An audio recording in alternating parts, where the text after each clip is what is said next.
All right, you're all set. Have a great meeting. Thank you.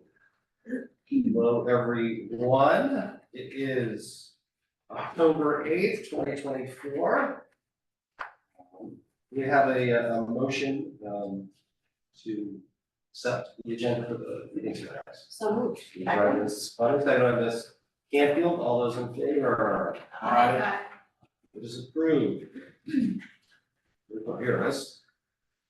The Scituate Select Board is committed to providing an environment of respect during meetings. We ask all members to interact in a polite manner, even when there's disagreement. And we value the participation of our community and want all participants, including marginalized and minoritized communities, to feel welcome and respected. We ask that our community members and all who participate to commit to these standards to support and respect our community. Right.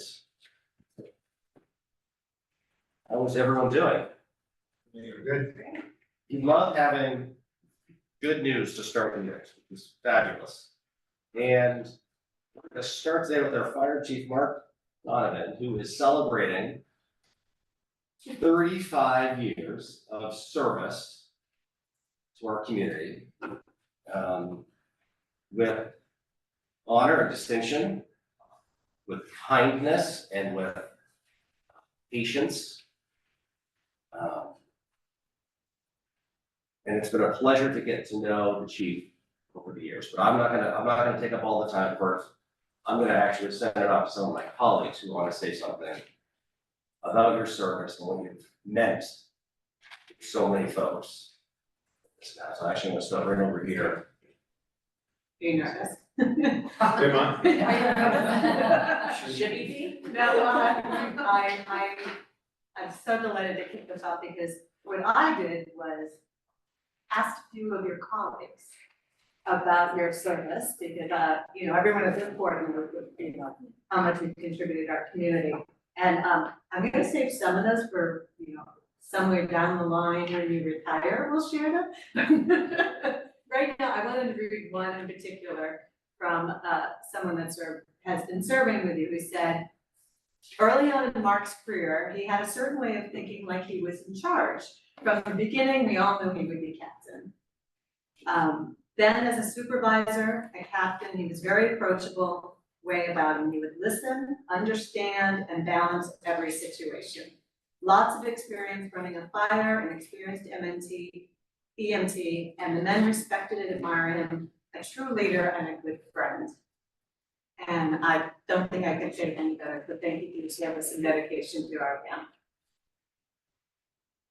Well, I would like to say that until about a year ago, I was really not aware of or thought about very much what happens when there's a bad accident, and I don't want to take everyone on a downer trip right now. But somebody has to talk to family. And it so happens that I was standing in a line for the wake, and Mark was standing right in the back of my husband and me. And we started talking about his responsibility. And I just want to say, nobody knows what it's like to do the jobs you do. And aside from the fact your job involves danger, it also involves having to be compassionate and to, unfortunately, deliver news that nobody wants to have to deliver. But I just want to thank you for all the years that you've worked with the fire department, and I know you would function in that capacity probably more times than you'd like to have. But on a personal level, having had the fire department have to come and take my mother to the hospital many, many, many times, I'm well aware of the work that the fire department and the EMTs and all the people, the first responders do. So, like I said, at the risk of being a downer, I just want to thank you for your sensitivity and the willingness to carry out those responsibilities that are extremely difficult. So thank you, Chief. Well, we're just go right down the line to make it easy. turn? No, I'll try to go the opposite way. I actually had a lieutenant say that it's been 35 years, but this unnamed lieutenant said, I think about 5 of those years was resting between alarms. I don't know what that means, something about napping or something, I don't know. And he was like, Mark is the forward face for so many different, folks. It's not just that, it's also, the kids that get to see them and the different events, and it's just been such a pleasure. And your ability, to just be able to move among all these different types of folks, with ease. And that's a rare, ability to have, to be able to interact with so many different folks in a way. It's noticed, it's not unnoticed, it's, people notice our department and how well run it is and how well, people love our federal department, and so much of it starts at the top. So thank you, for all of your years of service. Yes, echo that as well. I did look at this and I said 35, I wasn't sure if it was, I was like, is that a typo? Yes. 35 years, I thought it was 25. But I guess we've all spoke to the professionalism of the department, and I do definitely, it's an amazing department. And you can tell that the folks love the work there. I also want to, for appreciation, we've had some really tough fires in the past handful of years. And it's amazing to me how they've been contained too. So the professionalism and the training and the, we do have top-notch firefighters, and we've been so fortunate. Even in these conditions where there's wind, and it's like, it doesn't even make any sense to me how quickly you all are able to get the fires out. So I appreciate that. And again, I think it comes to all the way to the top. And I appreciate all of your dedication and service to the town. Thank you. Chief Donovan, your leadership exceeds its capacity. Just in the few meetings I've had at the station in this past year, the Firemen's Memorial Service, and then most recently the 9/11 service that we had down at Station 1. Everybody there marches to your tune in a positive, great attitude. And as Andrew said, it starts at the top. You've got a class act, you run a class division, and something you can be proud of for 35 years. So my compliments and respect to you for that long of time. So thank you for all your service, and we hope you have more for us too. Right? We still have a few more things left to do. And we do have a nice humble little thank you token that we'll find.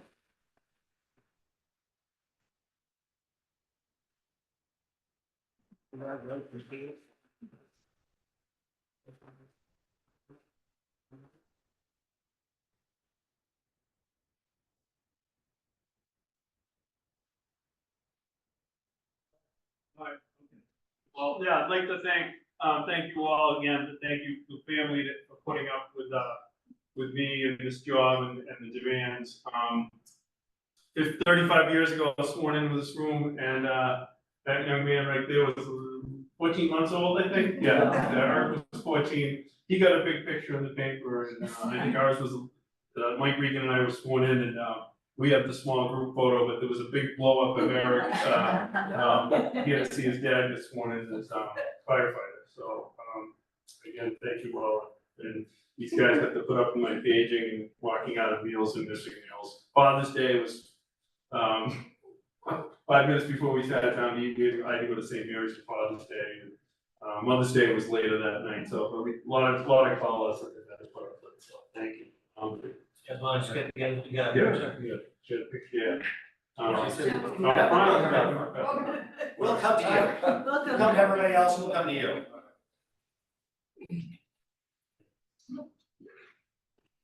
Well, of course. Yeah, it's not 111, I get trouble. It's okay. Who said that?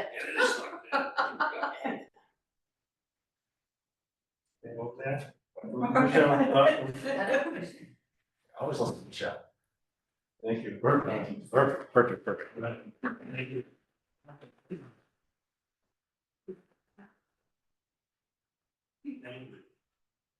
Nice. Yeah. Well, it's all second. Good stuff. You have another.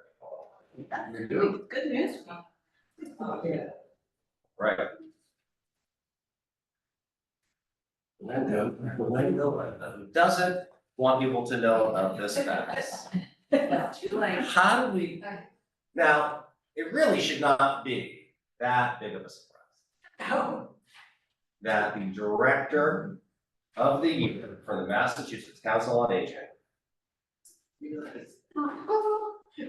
Of course, Linda, the best, like, it's not, we're not, we should be, so we're not, of course, we do, you were the best. We knew it. It's at least reflective of the town of Scituate. Yeah. It's, but I will say this, it's one of the pleasures I also get, besides this, I get to teach religious ed over at St. Mary's. And there's a term that is very hard to explain, and it's grace. And when I think of you, when I see you interact and talk to our neighbors, our friends, and the folks that are there, that is always the term that I see that's reflected in how you interact. Unmerited love and grace, which you can't put on in an HR application. That doesn't happen. But you display it every day. And I just want to say thank you for the displays of grace. That'll certainly open it up. As I'm the liaison, so I'm gonna operate on this one, but. Okay, yeah. So as ladies on the council, you had a front row seat in watching your career in this community and what you've accomplished. And I know you're always like, no, we need the women's team. You can't be a leader at Pinio, and you've done it so exceptionally. And we may not be surprised, but the honor is statewide, and you're recognized not only by all of us who deeply appreciate you and see you every day, but the entire Commonwealth has recognized the contributions you make to this community. So you can be humble, but you should definitely pat yourself on the back because thank you. Because we are so blessed to have you in our community and at our home. Well, I think Dr. Seuss said, the places you'll go. And when I first met Linda, she was in, I don't know how you describe it, Leslie, it was the senior center on Brook Street. And it was in need of work, shall we say, more than work. And so I've known Linda since those days when she was doing a great job in a subpar facility. So the work that you've done really hasn't changed, even though we have a new facility, but the work you did to get us to the new facility, because that was a labor of love and a labor that was a long time coming. It took years and years and years and years to get that senior center built. And it's a testament to you that you persevered and really, got it over the goal line with, help from a lot of people, but you were the leader in terms of making the case for why we needed a new building. And if anything, it has exceeded everyone's expectations. And so I did say to Linda the other night, I saw her, and I said, so, you're not gonna leave us, are you?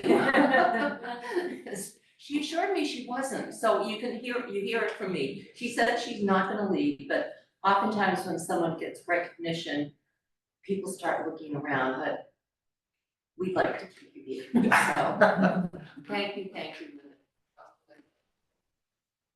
Please stay. Oh, I will just say, you said grace, I was thinking energy and fun, because that senior center is poppin' and so much fun. Every opportunity I get to go there I've learned so much there, and I think you are the center of the energy and fun there. I thank you so much for everything you do for the center. Well, Linda, congratulations, of course. I too remember the Brooks and the community center and the yoga at St. Luke's, and we need mats and we need this and that, and you really took a bubblegum operation and turned it into a class act. You have a wonderful facility, and that facility is all you. So, yes, I'm not surprised that you have been given this beautiful award by the state. But I'm also very, very, very proud of you. So, thank you. Thank you. Thank you.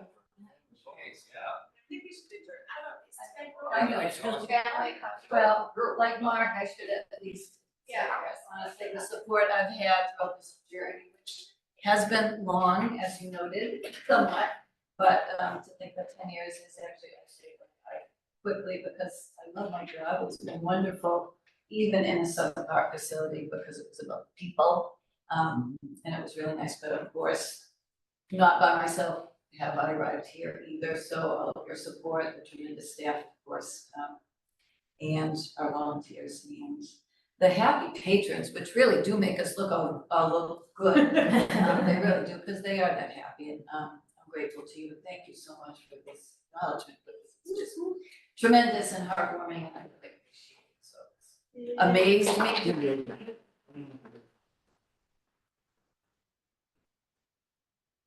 Yeah, lunch, right? Yeah, well, That's so much on the plate. lunch for everyone.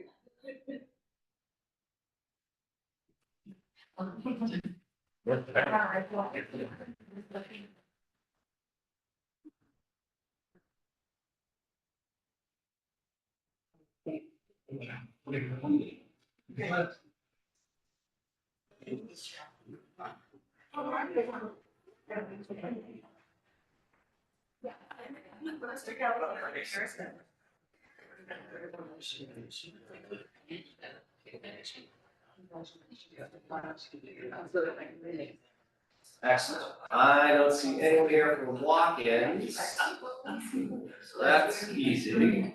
We are going to now move on to the Reader's Digest version of the report of the town administrator. And it will be. The annual water restrictions ended on 10/1, so we won't do our water updates anymore until the spring. We'll get back to place. Stay tuned, we will be doing some fall flushing. So we'll make another announcement when they come. Water treatment plant, the work is continuing on the culvert outfall and temporary sediment basin 2. Grubbing the site, removal of materials has started, and the installation of the temporary fence. The contractor is also performing 3 borings and 2 well points for additional subsurface information. May see some minor traffic delays with the vehicles going in and out, but that's what's on for this week, and we'll post a new update Friday at the end of the week when we get it. I'm gonna skip the town clerk early voting because we have a town clerk himself to do that, so I'll do it much better than I can. Senior Center is hosting a health and wellness fair on Friday, October 18th from 10 a.m. to 2 p.m. Make wellness a goal this fall and join to learn about community resources and opportunities to achieve a healthy lifestyle. There'll be 40+ vendors, screening booths, demonstrations, samples, and a vendor raffle. To register, call 781-545-8722 or via myactivecenter.com. Scituate Public Library is participating in the 2nd annual 2024 Booktober Library Crawl. The Booktober Library Crawl is a collaborative program between 21 Old Colony Library Network libraries beginning Monday, October 7th through Saturday, November 2nd. Crawl encourages residents of the South Shore and Upper Cape to explore new libraries and take part in engaging programs. Don't forget to pick up your passport at the library to start your adventure. Paving this week, the contractor is scheduled to be on Grove Street between Manlot and Maple on Thursday and Friday this week. That work was to be completed last week, however, he had a problem with a piece of equipment. Once he's done on Grove Street, he'll get on the Lawson Road between Beaver Dam and Captain Pierce, so please be aware when you're in those areas. Scituate Flu Clinic, residents 18 years and older, is Tuesday, October 22nd, from 10 a.m. to 12 p.m. at 123 at the Senior Center. You must have an appointment. Go to the town website, the Board of Health page, click on the link to make an appointment. Selco Water Contractor is still working on Jericho Road, installing services for the residents. Please use caution. The tennis court project, big day today, was the second pour, the last big pour. They got that down from all reports. The pour went well with a minimum of disruption. concrete will cure now, we'll do some other work, but we are still on schedule to finish that project this fall.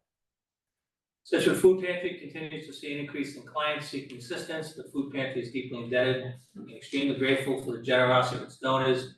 There's a new list of most needed items as they're unable to get those items from the Greater Boston Food Bank. Cranberry juice, hot chocolate, black and herbal tea, canned spinach, canned beets, quick bread mix, chunky peanut butter, instant potatoes, hamburger helper on no pasta size, and cream of mushroom soup. It can be dropped off at the food pantry during normal business hours. The bins behind the old gates are at the library, Shaw's, and the village market.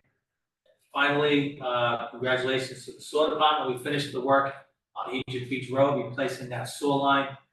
They found a tremendous amount of water getting in there.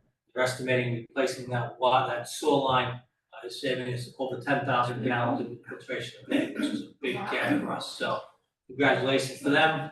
We're continuing to do I&I, and really the next big gap will be the new water treatment plant, which we estimate will take between 30 and 40,000 gallons out there. We're now putting into the system at the old plant. So big gap for the water, for the sewer department, and for our contractor Celco. So I thought I would want to know that that's the house. That's what I got tonight.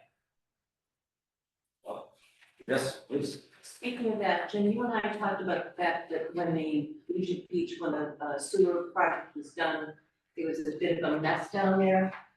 Now clearly it's winter time, so there's only so much that can. There is that, we've cleared access to the beach.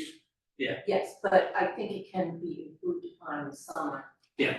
But I just wanted to let people know that we heard what people were saying, and I went down there myself, and I know you went down there, and we all looked at it and agreed that it needed to be a little bit. Yeah, we That- created access to the that- beach, because people complained there's no access to the beach. There's easy access to the beach now from Egypt Beach Road. But the rest of it, with the storms and stuff, we'll just do it once in the spring. Yeah, exactly. So we did hear. We need to get down and take care of it, yes. And a question about the Sandhill parking lot and the lack of a bicycle rack. I know I heard yesterday, was informed that it was because there's quote unquote no place to put it. Yeah, I went down and looked at it. Expressed to you my concern that I didn't believe that we couldn't find a place for a bike rack. It's the only beach other than Museum Beach, which to me isn't really quite the same, that there isn't a beach rack, and that is the neighborhood where kids are on bikes all the time. So I'm hoping that Jim. So they wanted to put it in the parking lot, and there's really not a spot in the parking lot, but it would get destroyed by plows in the winter time. I think we might be able to pull one at the entrance to the beach. There is a chance it'll get beat up a little bit during the storm, but I think we can probably pull one at the entrance to the beach. Just, they're right, they looked at the parking lot, and if you put it in the parking lot, it's not gonna last the winter if we get any snow, it's gonna destroy. There's no place out of the way in that parking lot that you can put it. Whereas there are places out of the way in all the other parking lots. Yeah, for the most part, yeah. So, but I think we can put it right near the beach entrance, on the sandy part, just put a pad there and put it right there. When we do the project, whenever we get to that seawall project, we'll have to move it, but that's a couple of years down the road, we'll deal with that, that's what. Right. If we get a particularly bad storm, it'll get sand buried on, but I think it'll be all right. So we're working on that. Thank you. Yep, Thank don't forget. Questions? Just, are we going to get an assessment of how the beach nourishment program, and I would assume at the end of the winter, just to see how. I know anecdotally, but. We can have Corey come in. You know, anecdotally, it was definitely a couple big storms, not big storms, but the big tides we had. You could definitely see the waves breaking further out as opposed to on the seawall. But we can have Corey come in, the storm we had 2 weeks ago took away the big pile of sand that was still there, but we can have Corey come in and do it. Yeah, I think maybe at the end of the winter, we'll go through the storm season and see, anecdotally, it seems to be doing great. Yeah, you can definitely see the difference in the profile of the beach. Thank you. Great. All right. Moving on to our 7 o'clock, election hours and early voting. It's How are me you? again, it's like, how are you? Oh, it's like Christmas, it's coming, right? We have not pushed off. Like Christmas? No. lots of surprises like this, isn't it? Anyhow, good evening, state election, they're calling it the state election, I don't know why, it's also a federal and presidential election. Years ago, they called it a general election, the ballot actually says state election, the first race on the ballot is of course the president's race. November 5th, 7 a.m. to 8 p.m., which is mandated by the state, but I respectfully request that you vote the hours as a formality. Again, at the Scituate High School gym, the election will be held. 606 Chief Justice Cushing Way. Early voting is mandated as well, and it's required that we are open 6 hours on a weekend. So I've opted for October 19th on a Saturday and the following Saturday, which is the 26th, instead of working on a Sunday, please. 6 hours would be 8 a.m. to 2 p.m. And then during business hours, the 2 weeks prior to the election, I could have opted to request to have shortened hours the first week, but it's mandated that we should be open the week before during business hours. I think it confuses the voters, so I'm just prefer to stick to regular business hours the first week as well. Anybody who's registered to vote in the town of Scituate may vote early, and that is going to be held here at Town Hall, obviously. And that, the reason why we have it at Town Hall, let them say, oh, it's it's restricted parking. The reason is I can troubleshoot because I have my state election computer voter registration right there in my office. It's always recommended that it's near the town clerk's office. Absentee ballots are available. If you cannot make it on October 19th through election day, you can vote absentee right now in my office. You can just come in, fill out the form, the envelope, you get the ballot, and that's it. October 26th is the last day to register to vote, which is a Saturday, until 5 p.m. in my office, unless I make other arrangements, which I usually do, from 2 o'clock on, but anyhow, that's Saturday 26th. And October 29th is important. That's the last day you can actually request the ballot be mailed. And that's the 5th business day before the election. And if I'm asking the public, please, I know the deadline to return the mail ballot is 8 p.m. in the Dropbox or in my office on election night. That's very taxing on staff. I have one person in the office, the rest of us are over at the polls. If I could please ask people, we mailed your ballots out last week. They came in on Monday morning at 9 o'clock. We had to count them, make sure we had them all. By that afternoon, we had one precinct half done and all the absentees were out in the mail by 5 p.m. The rest of the ballots, which are up to 5,000 ballots, were mailed by Friday. Okay, so please get your ballot back before the deadline. If you can, there's a lot of data entry and processing that and filing that goes with those ballots, and they're secured every night, and all ballots are counted on election night by the post polls. Ballots cannot be picked up at Town Hall and brought home, and that's it. You can return your ballot, by the way, by Dropbox out front of Town Hall in my office, or by mail, of course, which is postage paid. I recommend the Dropbox up front of my office.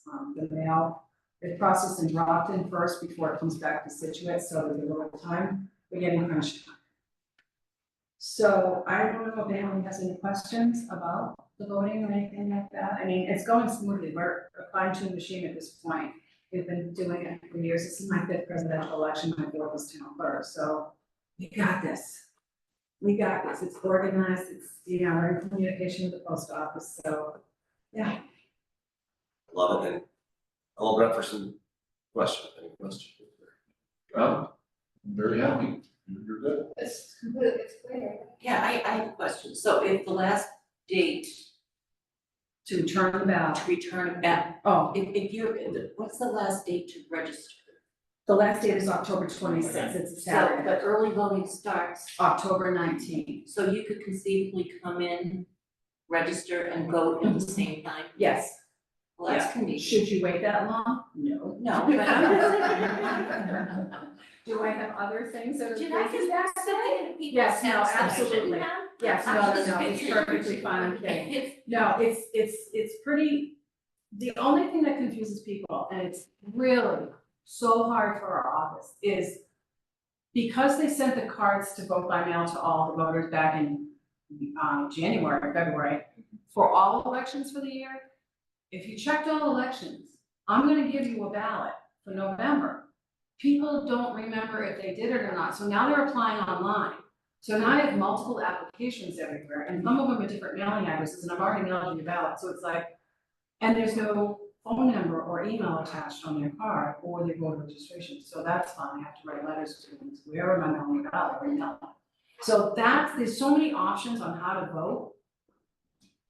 That it's confusing the voters, it's making it a little trickier, and of course it's stressful for us, because we wanna make sure, I don't care how people vote, I care that they vote. So if whatever we can do to help you, we will help you, but you have to reach out. If you don't know the answers, it's all on my webpage, on the town website, on my page, town clerk, red banner at the top, you click on that, there's all kinds of information in the chat, it's at the bottom, or call us, and they will lead you to it, so. So when you said you sent out 5,000 ballots, So far, those are what were requested. those are absentee or? Early voting, early voting, vote by mail was, See, I about think that's what's 5,000. confusing. Well, absentee voting is if you cannot be here during early voting in person or at the polls. It's because you have an excuse. You're traveling, you're having surgery or whatever. Vote by mail is no excuse voting. You can just be a registered voter and request that the ballot be mailed to you. I don't care. You don't need to tell me why, just want the ballot mailed. So that's the confusion. The reason why they didn't make it all vote by mail is because they would have to change the Massachusetts Constitution, okay, about absentee voting rules. So that's why we have the both, and it is confusing. But reach out, and I'm here to answer questions. Not the day of the election, I ask you, if you ladies have any questions, don't wait till 8:15 on election night, because that's where the line forms, it dies. The only question I have is there anything that we can do to help? Because it's gonna be quite, I know you're well. Let me get off my list. Okay. Okay, no, we're fine. Thank you for asking, I appreciate that. Everybody here in town hall except for Jim, no, I'm just kidding. No, everybody, I can't even tell you, I get this every year and I say it every time there's a busy election year. I have so much support in this building and outside, but everybody in this building is so supportive. From the assessors and the use of their table, Nancy, Jim, everybody, you guys, everybody is great with helping and realizing that this is a really stressful time. And you know the size of my office. We have, everything is like, we can't fit a marshmallow in there right now.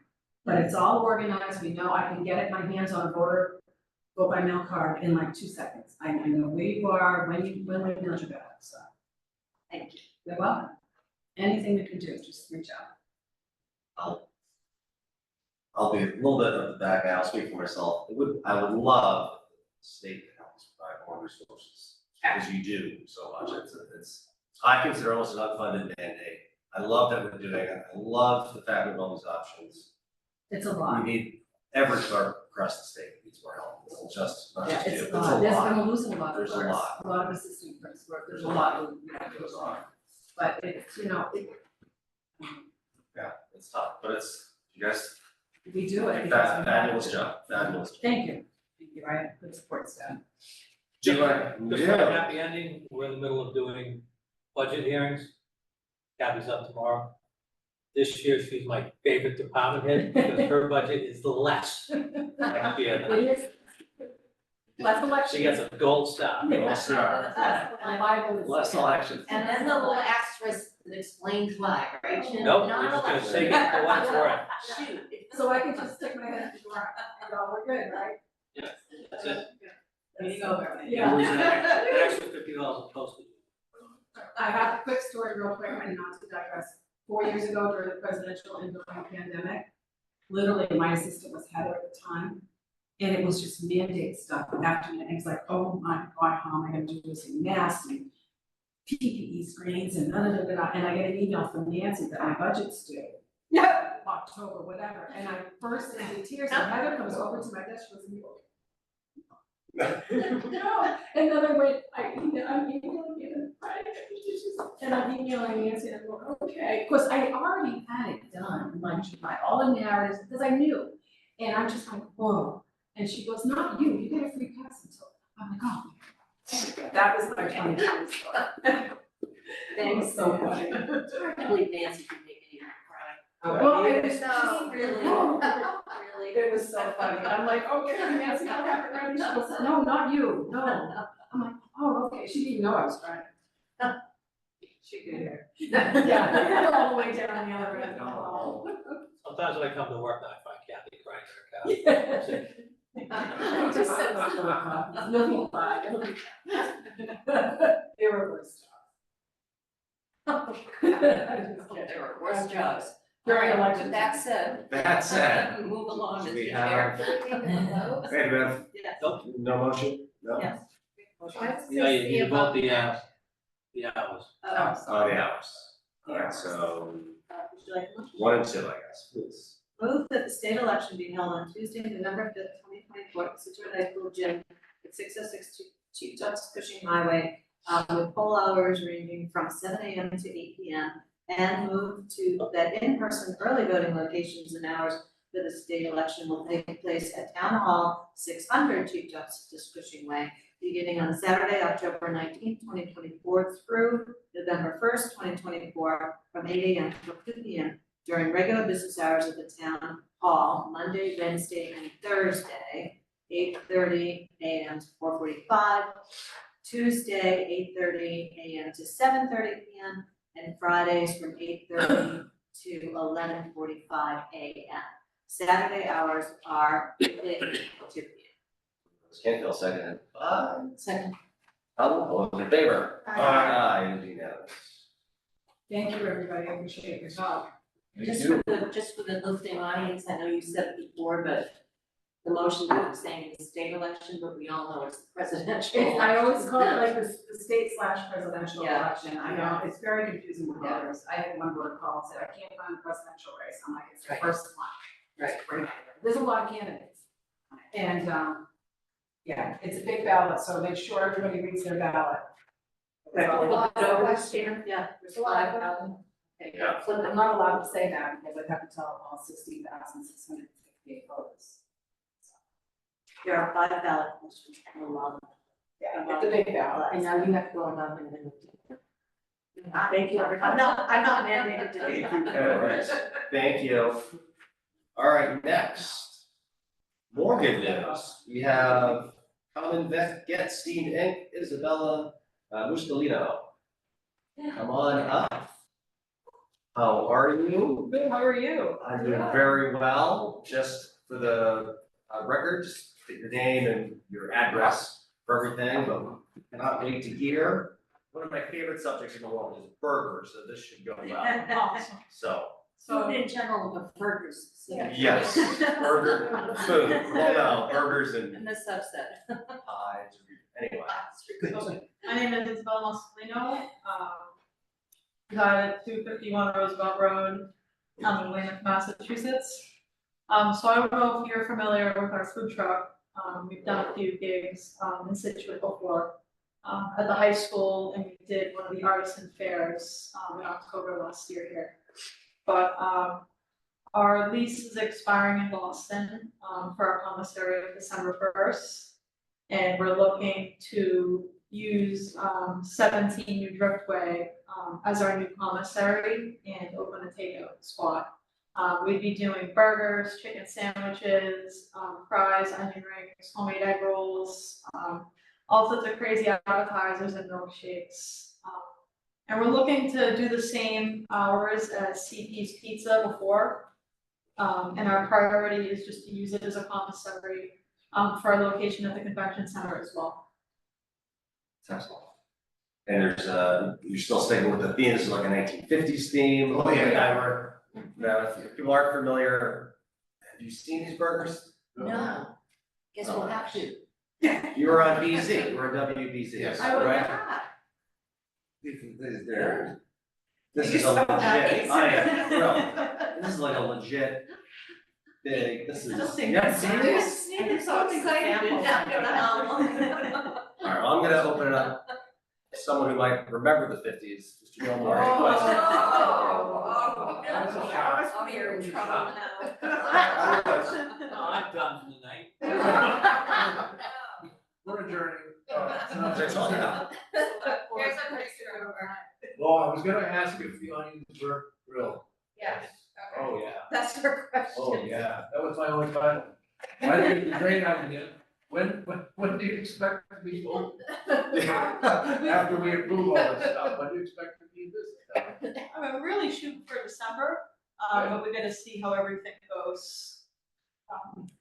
Based on availability of, my our subcontractors and so forth, that was doing work in there, how quickly we can get the equipment in, will be, we try to move, but we're shooting the perfect road, as I said. I wanted to open up yesterday. But, obviously this stages you have to go through, so we're looking at, hopefully get open by December first, possible. And more, I'm sorry, I'm so excited about this. But your father, I remember, and used to have Bella's Pizza, the other That night was me. before, yeah. Yeah, so long family history in the restaurant business. These are not, We're not first timers. not first timers at all. And actually, Bella grew up in the restaurant business. She decided that she wanted to get a Scituate. She was at Wentworth in mechanical engineering, she decided, this is what she wanted to do for This will be more fun than that. Oh, it's a lot of fun. Well, I've been in this since I was 9 years old. Once you get in, it's something that you just don't wanna get out of. He's calling you back. Mark, I'm sure. You can go to questions. This is a question probably for our planning folks, I don't know, so you're going where CP Pizza was, Yes. it was my understanding that site's gonna be developed in the back, will that impact you at all, or? Nothing's been filed, Pardon me? yeah, nothing's been filed. Nothing's been filed, okay. He's talked about it, but he hasn't committed it. There are ways away from it. Yeah, they gave us, we knew going into it, it would be a 5-year deal, for us. But we're hoping that, it ends up staying the way it is, they put another restaurant behind us. But, it is what it is, hopefully, we'll find another spot, when it comes time for us to leave. We'll plan on staying in Scituate. You're not making it gonna our wanna home. leave it. You're not gonna wanna leave it. No, we love the town, I have family that lives here as well, so we love the town, yeah. We want to be a part of town, I love being here. I've had dealings with the chief, Chief Donovan, he's inspected our truck a couple of times, great guy. And I go to inspections all over the state of Mass, and he's class act. Well, good. Very good, I love it. very good. And I said that to him when we walked in, so I walked in. So, very good. Well, Greenbush is becoming a food destination. I love it. Yeah, have a Well, you guys couple got the water, you Good got diversity. Well, we have the oyster man is opening. Yeah. And there's one other. CP. Well, the new CP is very standard there, yeah. So it's, it's really coming together down there, so welcome to Scituate. Thank you very much. Yeah. Thank you. We're looking forward to it. Welcome, yeah, get Very excited. get involved if you can, I mean, all the local groups, and there's always cultural events and other stuff, so please. Absolutely. I think we try to be involved in it, much as we can, so, yeah, we'd love to see that, so with that, we have a motion. Move to approve a new common victualler license to Get Steamed Inc., DBA Bella's Rockin' Burgers, for the hours of Tuesday through Thursday from 4 to 9 p.m. and Friday through Sunday from 12 to 9 p.m. pending final inspection by Board of the Health. Mr. Gilmore, second, Ms. Harrison, all those in favor? Aye. It's unanimous, welcome. Thank you very much. Good Look luck. forward to doing business with you guys. Yeah. They'll be there enough. Look forward to meeting you. Taste tester. We're just gonna get stand out front, waiting for you to open. Well, Is it open? we'll give you a heads up when we start doing software. We'll let you know. Sam, or, yeah. Exactly. New recipes. Exactly. That's service, you're really different. Thank you so much. guys. Thank you very, very much. Pleasure to meet you. Right, we now have award 2015 refunding bond. Pam, there she is. More good news, this is just one after the other. It's been a good night. This is great. And I'm gonna let Nancy do this because she's really good at it. Okay, so we do wanted to share some good news, and because it's such good news, we decided to do a PowerPoint. We just can't have enough of them in one meeting. So, the timeline for this bond, as you were aware, on the September 14th meeting, we came before you. and told you that there was, the 2015 bond could be called. And at the time, Pam had already established that the estimated savings from the financial advisor was 2.7 million. The board said to Pam, move forward, so she did. As you can see how quickly the ratings call with Standard & Poor's was just 17 days later on 9/27. Our AA plus rating was confirmed. The report from Standard & Poor's is available on our website. Less than a month later, the bond sale occurred, and now we're here before you for the award of bonds. So the June 2015 bond was a 25-year bond that included the middle school, the public safety complex, and the library renovation, which were all debt exclusions. And it included a good portion of the 22 million for the water main replacement, the very first chunk of that. So those projects are all included in this refunding. Everything else in the bond has been paid off. At the same time, Pam and I discussed it, and she thought it would be a good idea if we included some other projects. So we included the high school locker rooms, which are slated to start in the spring, and then some more funds for our foreshore design for the FEMA projects, and then 2.4 million for the water main replacement project that's going on right now. On October 3rd, as you can see, the bid spread was very tight. There were 8 bids from 2.7 true interest cost to 2.82. So extremely tight. There's no change in the length of repayment. It's still 15 years. The estimated savings as of September 10th was 2.7 million. The actual savings from sale date is 4.8 million. Right, so it was wonderful, a wonderful decision of the board to authorize Pam to move forward with the refunding. It's going to help people significantly. Looking at the overall debt service, in fiscal 25, the town is going to save $208,000, and this is actual savings. We would have paid $208,000 more because we had an issued bond. Over the life of the bond, it's that 4.8, and that shows you how it falls out between the projects, the middle school being the biggest piece, has the biggest savings. But we all care about what does that mean to taxpayers' pocketbooks. Since these are debt exclusions, the debt service gets added on to people's tax bills. In fiscal 25, it's a $21 savings approximately. And over the life of the remaining life of the bond, 15 years, it should be $474 savings. So that was good news that we wanted to share. The next steps tonight, we're asking that the board award the bond to the low bidder. And then at special town meeting, we have the happy job of reducing debt service budgets for fiscal 25 by the amount of the savings. A motion to award the bond. Other good news, and probably this is almost as good, if not better than the 4.8 million, is bond council has opined that you do not have to read the page and a half vote. Oh, thank Yes. God. But we could if we wanted Jamie to. Yes. If you wanted Discretion of Jamie the to get chair. a few more under his belt, you could, I but. don't see as how I was born so long ago. But that was too easy, that was too easy. I don't agree, Jamie. So you only need to move to adopt the vote as prepared by bond council and save yourself 5 minutes worth of meeting. The other item that we do want to mention is that just potential impacts for other projects. So the new Cushing County Elementary School that was approved in June, we used a 4.75% interest rate. That was what we were advised to do at the time. So we asked our financial advisors if that bond went out, 25-year bond went out today, what would the rate be? And they said 3.25. So that same project, if that rate holds true, we have an impact of $150 less in that first year, and overall about $1,900 less to taxpayers. Nothing's written in stone, it's a potential. But we said that at the time, we were going with a conservative estimate based on what's happening at that time when the project was approved.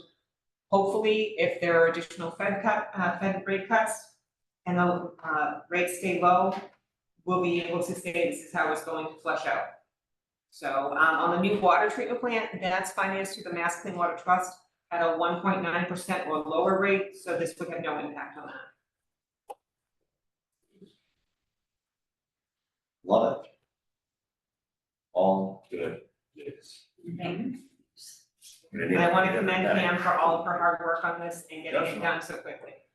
And Nancy for helping me through the whole thing. And it also happened at budget time, and I have 7 budgets. So thank you, Nancy, for helping me on that too.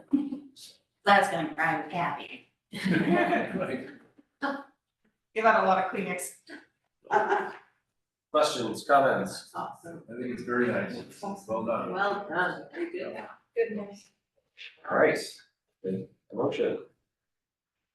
Move to adopt the vote prepared by bond council in connection with the sale of the town's October 2024 bonds. Ms. Canfield, seconded by Second.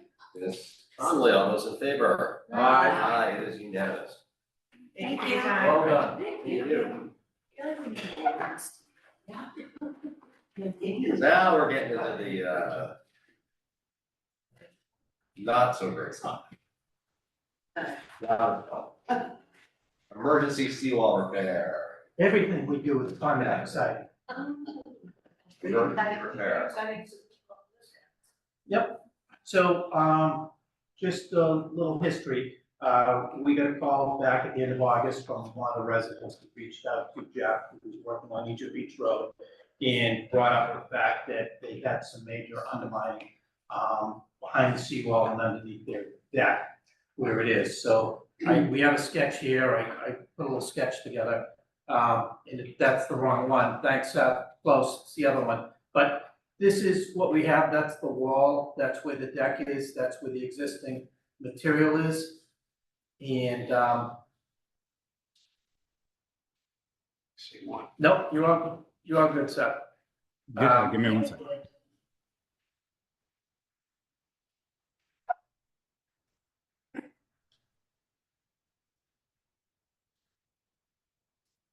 If you want to go on, it'll take me a second here. I got too much. No problem. So what's actually occurring, and you can see by that drawing, I just kind of put something together just to show the board. The sand's migrating, it's coming from behind the wall, and it's going underneath the wall, and it's creating a void section in the wall, which we've had breaks like that in the past before. What happens is the wall doesn't actually break and smash with a wave, it undermines, and as it undermines, that wall will eventually collapse and fall in. So that's the state we're in. And, Is that the new wall? it was a really cool graphic too, but that's good, Seth. So what we're gonna do is, we're gonna dig it out. We're actually going to go up with, first of all, we're gonna cut a section of the seawall out, a 15-foot section. We're gonna cut it out 6 feet so that we can get the equipment over to get it out on the beach to do the work. What we're gonna do is we're gonna excavate that area there, we're gonna wrap it in fabric, and then we're gonna place some 5 to 7 ton armor stones. We're gonna utilize as much stone as we can that's out there, and we're gonna supplement that with some new stone. And we're gonna support that and get through the winter of that section of the wall. That wall is slated to be repaired and replaced in the spring. And then, Seth, if you can move to any of the other pictures, we have some pictures we took with drone footage today at a low tide. We could see when we originally became concerned about it. You know, some of it was undermining and it's just been getting gradually worse, so we have the greatest update forward with that. And I think Seth is stuck with it.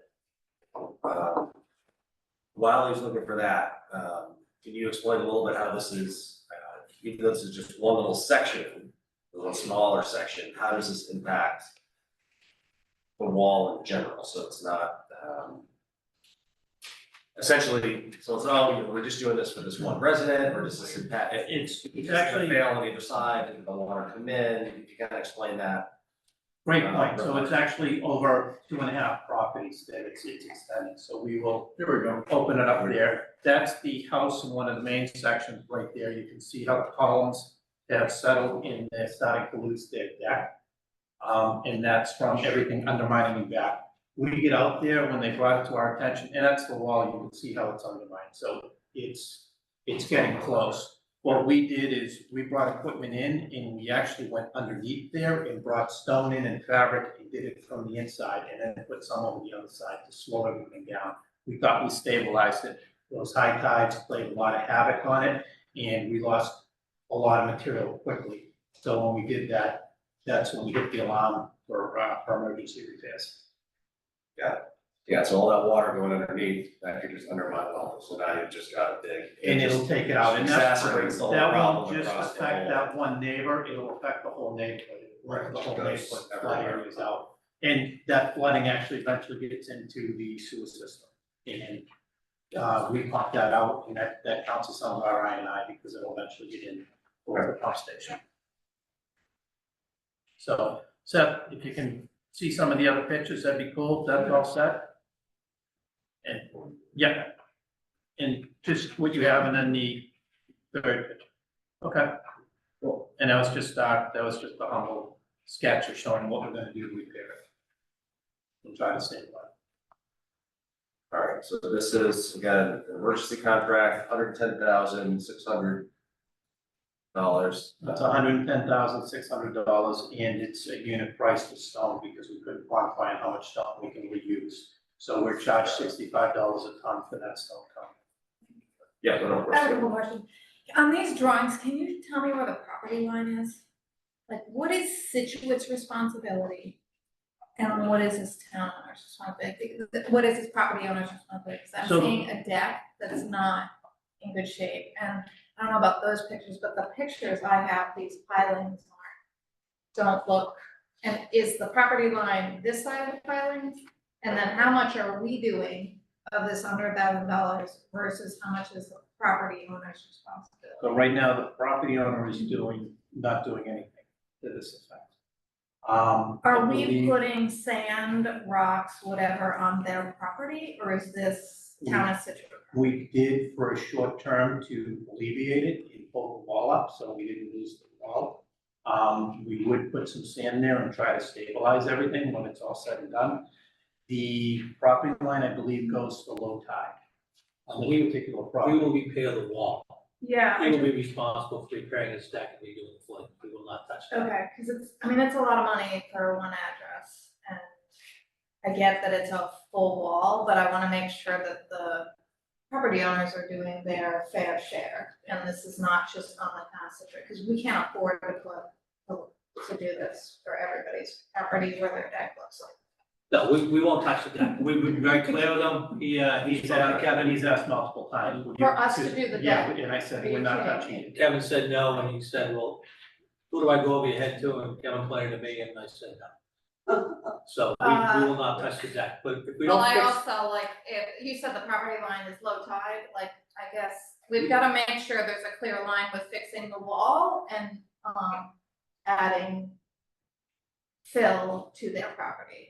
yeah, Because as Kevin we've gotta be said, very careful, the town, and I'm like asking the question for the whole town that's paying taxes to Right. do this. we did the same project down in Minot Beach 4 or 5 years ago. If we don't fix it, it's gonna go. And then we're gonna have to fix it Yeah, in real time, and it's not just that house, it's all the houses, it's everything behind it where you have the low spot. So we're gonna go out and fix it. This wall is going to be replaced. You know, the real sad part is we've been working on replacement of this wall since 2019. yeah. We just got the permit. This wall should have already been replaced. It shouldn't have to be fixed. We have the easements already from all these properties to go out there and do the work.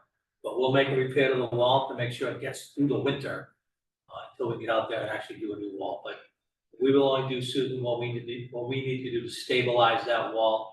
We will not be touching the homeowner's property behind. And that might And mean this that, goes for everyone. Right, and that might Whether mean you have a water line that goes through your property or what, like, we need to be. so that'll mean we will probably have to put some fill in the hole, stabilize the wall, but we will not be touching his piling, we will not be resetting his piling, we will not be fixing his deck. Do we need some sort of agreement with the property owner such that they don't then come back to us and say we damaged their deck and we've got to redo their deck? Because, again, we don't, So the can I- town can does I not, step in? it cannot afford to do this. So typically on these projects, and Seth, if you could go to picture 4, thank you. A lot of times what we do is these decks are only 4 feet deep in the ground for this foundation. Yeah. So our wall goes down 15 feet. Mhm. So when we replace that wall, a lot of times what we wind up doing is taking the deck off. And when we come back up, we will replace some of the pilings on typical houses in some of these properties. when that That's comes on a full week. on full repair, not on this particular one. So will we have something in writing, what we're going to do and what we're not gonna do with this property? We will Before we confirm, start, so that we don't get in a situation where there's a misunderstanding of what we're gonna fix. Cause it looks, I mean, I'm not an engineer, but it looks, that deck looks like it's about to fall off, and if you start digging in the back and you're saying it only's going 4 feet, it's gonna collapse. Or could collapse. So in other words, if it collapses while we're doing our quote unquote fix, is the homeowner there to say, well, you did that? Yeah, I I would say it's difficult with the pictures that we have, what's already happened to the deck, and the work that we're gonna be doing is gonna be in front of the wall, not behind it. beach side. We're doing the work on their property if their property goes to low tide, Right, right? but we already have the easement With We there. have the the wall. easement to do it, okay. Already have the easement. But we're going in front of the wall, not behind the wall. We'll be on the ocean side of the wall. Okay. Yeah, we'll not be on his side. We're not filling in that other side, cause the other side of, I'm looking at this picture, like, this picture is like looking Yeah, on the that other way. side. We've filled some of that already, Oh, trying to we've already stabilize the filled wall. his, We put fabric in and we put stone in an attempt to save the wall so that we wouldn't have to do this. But with all these super high tides, it really did a job on it and undermined it. yeah. So, I wasn't comfortable leaving it all winter. In about 2 weeks ago, I said to Sean, we gotta go forward, and we brought the engineer out there about a month ago.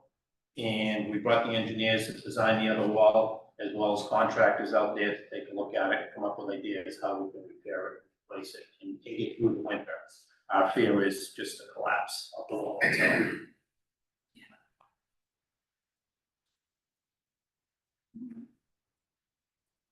That wall doesn't look that old, is it? Oh, gosh. No, I'm asking that. How old is the wall down there? Older than me. Was it done in 50? That old, huh? Wow. What? We might have to go to the historic commission for permission to work on it. We're done. The wall is older, I can't give you an exact date on it. I mean, it doesn't look as old as some of the walls in town, is, I guess what I'm saying. So in other words, does the town own the wall? So, great question. So we believe it was put in by the state back Oh, one of those way stores back in, yeah. that nobody remembers, even Jacob remembers. Oh. I mean, seriously, this issue of who owns the walls. So there's some that are blatantly private, it was built by the homeowners. Right. Down in this area, it was built by the state at some time. People built the houses up as close as they could to the wall. The Right. smallest areas, you put the biggest stacks in. So I wish I could say we had documents who built that wall, probably the town was involved in it, but they didn't get any recorded easements. And at some point, the state lost all the records to this, so there's no recorded easement. So that's why we get that 3-part easement we do for any of these houses we repair. And one of the biggest problems is, even if that wall was put 10 years ago, which it wasn't, it's much older than that, it didn't go deep enough. So even if it was a newer wall, they didn't construct it deep enough. So now, because we've lost all this sand, which we heard on other projects too, the sand's migrated underneath it. So even if that was a brand new wall, it wouldn't be able to hold up because it's not deep enough. And the new wall that we're putting in is about 8 feet deeper, 6 deeper and 2 tall. 6 deeper and 2 taller. So we're going much deeper, and we're also putting a footing underneath there. So we wouldn't, 50 years from now, there's somebody gonna be sitting here saying, wow, these guys really knew what they were doing. They built it deeper and wider and everything else. And one of the conditions of the easement is public access to the beaches. I was just gonna ask you that question. You So in other can't words, spend federal money on it without a public benefit. So the Yeah. public benefit is, as part of us repairing the wall, we get public access to the beach. Of course. Yeah. When does, if this is approved this evening, when does this emergency repair commence? Contractor's already signed, we're gonna watch the tides, we've got a low section of tides coming up, it could be as early as next week. I just think this is proactive for the safety of that neighborhood. I do recall you mentioned this is actually 2.5 properties. The property on the other side is also starting to undermine Part of that. significantly also, in the house on this side. They modified the wall at one point, then the section goes deeper, but we would also clean up that other Fix side, that. so we'd fix a. Nobody likes to spend this kind of money on anything ever, but it's kind of like, it's proactive and, Especially where we'll be ripping it out next year. yeah. I wasn't comfortable leaving. Nobody needs a phone call in the middle of January that the entire neighborhood is flooded and the sewer system is being inundated. And if you, the house that Kevin, the house at the top of the picture, there's one more house next to that, and then this new wall. Yeah, it's really close to the. So it's really close to where we're going. So again, if we've gotten our permits in a timely manner, this wall would already be replaced. And then I hear you say that they finally came through. 2 weeks ago, I think we got the final sign from the We government. haven't officially got it yet, though, we haven't got the originals, we're still waiting on the originals. We got an email that was So does these again one way in terms of. The permit says town refuses to do beach nourishment. So, I don't know if they've gone away, but, I think we probably just got last on that wall. Great. Thank you. I have another meeting with them next week. Most of my questions have been answered, but I just wanted to allude to what happened when I was Scituate, and with that, luckily, there wasn't a house right against the wall, but it was a sinkhole. I mean, the whole part on the inside of the wall was literally being sucked out, and so, you know, it is a true danger to that neighborhood, to the sewer pump station, not to do this to care. The only question I had, and I know I probably asked it before, but because it's an emergency situation, that's why we don't have the hoops as many, like, we're authorized by the state to do it on. Big wall, just do it, yes. Just do We it. get away from the state going to. So we had gone, to DCAM, Nancy immediately notified DCAM, I was like, wait, you might have fixed it, hang on, don't go yet, so we were going back and forth in it. And one of the other things we were talking about, I don't know if the board, are you sure does the board have to declare an emergency, or? We have You'll- previously. Okay. But it's dangerous, and. But we also pay for it. It's actually gonna be in the motion, we're stating that in the motion. That's a bunch of, yeah. That's I how mean, you- emergency makes it quicker, but we're also paying for the whole thing, right? Or is this state? We're paying for the whole. Yeah, we're paying for the entire thing. Yes, but then we've had prior situations where things were. Well, I don't want people to think it's the way to go. Oh, it's not. It's not, so clearing everything in Believe me, emergency. Susan, this is, means we have to pay on this is for not our everything. favorite way of Okay. working. I just want to make that clear.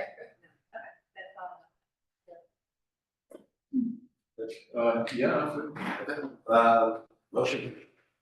Move that the select board award the emergency contract to repair the seawall located at 18 Oceanside Drive to SM Link in the amount of $110,687 with the option to purchase supplemental Rebecca stone at $65 per ton and bedding stone at $35 per ton.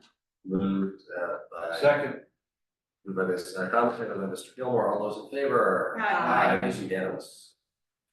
Thank you very much, and we'll get them out there as quick as we can. We're gonna push them hard to get started on the work. It's, not getting better on its own. Thank you. thank you, gentlemen. Sean, All right, next, we have the Mordecai Lincoln property disposal material. Come up. What are we doing? What are we throwing away? We throw things away. Yeah. What are we keeping, what are we throwing away, what's happening? Well, thank you for your time tonight. I'm James Shaw, Chairman of the Mordecai Lincoln Committee.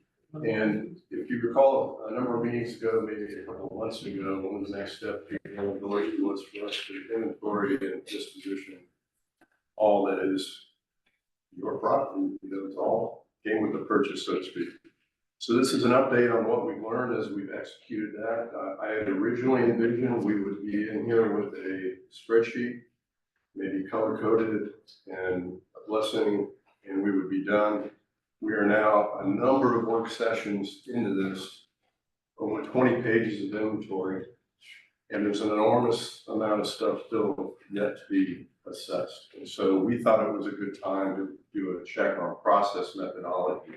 So this is not to endorse a list, unfortunately, but it's to endorse a proposal on methodology that can keep us going and not torture you all with minutia, frankly. So the three categories make common sense that we would propose to the decision maker or makers. Things that we believe are important for us to keep for their historic value. We've got some vision of how we might stage these rooms for public access, and so a number of things are very period appropriate, and we think we should keep. There's some obvious things that are just plain trash. Imagine people who have lived in a house, a very old house with multiple buildings. They lived there for decades, and they leave behind almost everything. You know, I'm sure they took toiletries and clothing, but it looks like, you know, that kind of situation. So there's an enormous amount of trash, but there's this huge gray area of material that may have some value, may have some value to the town, may have some value to somebody. And so our inclination is not to immediately necessarily trash all of that stuff. So it would be declared surplus, and that's really the crux of this methodology that we want your endorsement of, is who gets to decide in that gray zone of surplus that we then need to do something with and try to get some value out of versus trash. So that's the essence of the issue. So here are just a couple of photos. I don't know, have all of you had a chance to, I know we've got a couple of people from the select board on our committee. Have you all had a chance to even be inside? So this is not news to any of you, I guess. But the committee has already inventoried all of the things in these pictures and has cleaned up those rooms and informally staged the dining room and the fireplace area. So those are things that are inventoried and we would suggest keeping. So that's an example there. Trash. There's one room in the back rear corner on the left that is accumulated, essentially the entire room full of stuff is trash. There's paint thinners and paint and cleaning supplies and all that that need to be disposed of. Examples of trash you need to dispose of it properly, of course. And then here's this category of surplus. These are some of the better examples of some things that may have some real value. In the second floor, there's an office area with an old desk and desk chair. I don't know, maybe somebody has value for that in the town and somewhere, somehow. In the garage, there's a snow blower, a riding mower. There's an enormous number of tools. I've already had a walkthrough with Cam McDonald, who is the new facilities guy that's on our committee. And he does see some value in some of that stuff. But that garage alone has probably over 200 items. And if you literally go item by item, that's all the stuff there. So next slide, Seth. So the idea here is to prove a methodology, and we would then deploy it across all buildings. The focus of the committee today has been the main house, although we've looked in the garage, obviously, and what we call a small house and potentially caretakers.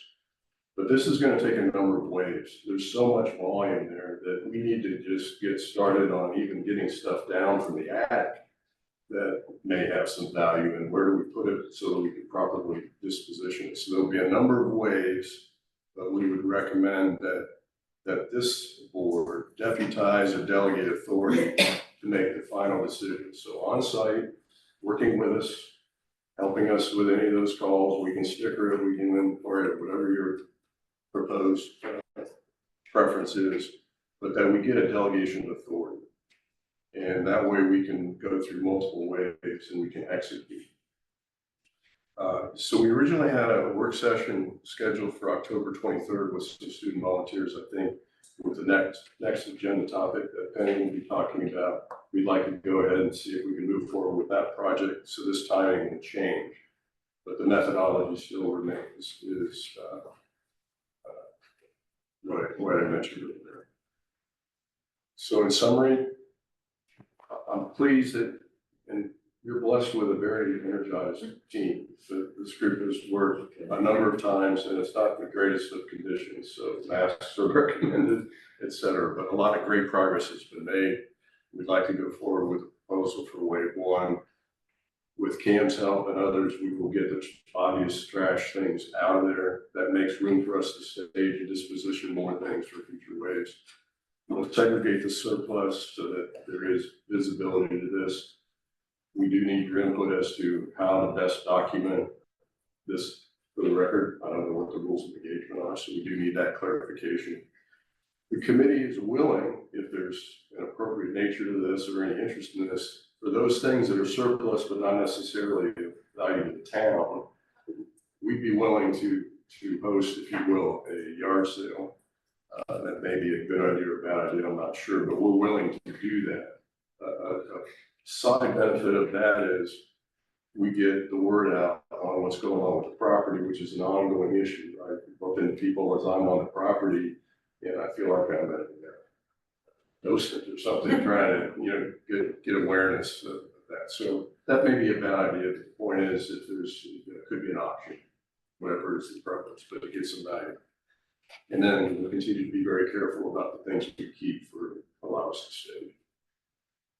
So the ask is the approval of this methodology with a name or names to fill in. All right, well, thank you. I will open it up. Actually, before I say that, before I open it up, I don't know if Nancy knows this, or we have to do an auction. We can't do yard sale, right? We have to do an auction. That's another legal. All right, I just wanted to make sure. All right, we don't open up for questions. Comments, thoughts? What is there a value amount on surplus? I mean, some of the stuff here has very little value. Can't imagine having an auction online. Some of the things. We sell everything. Or do you do it in bunches? Yeah. How do you do that? As long as it has a value. Do it in bunches, okay. Yeah. Thinking He'll- item by item, like this could be Oh, no. forever. So No. you do like He'll group them and a it'll be lot, okay, an online auction, just like all the other things. yeah, It's like those Amazon return boxes. yes, like a box full Return of- of stuff, okay. So the committee would let us know if we want to dispose of these items in this way, Gotcha, and the auction will come down and bundle them up and put them on. If Okay, it has a value, it must be disposed of. right, and okay, I was just thinking of item by item.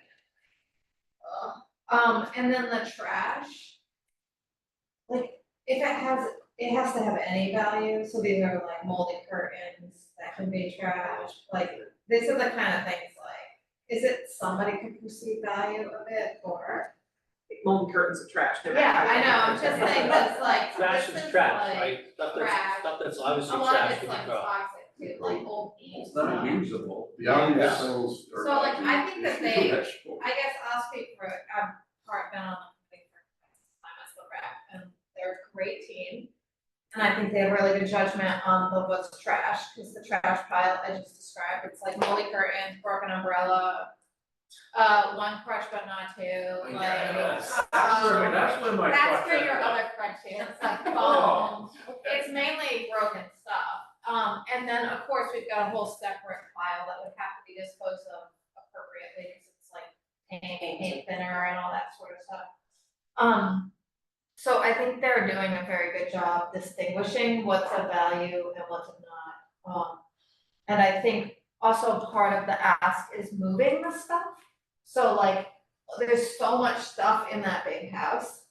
And like, there's the shed, you can move the like surplus to the shed. I don't know if we have to like make a decision on that, but there's so much stuff in the house, it gets to a point where it's hard to move around. So they've got to like kind of put it in a pile somewhere.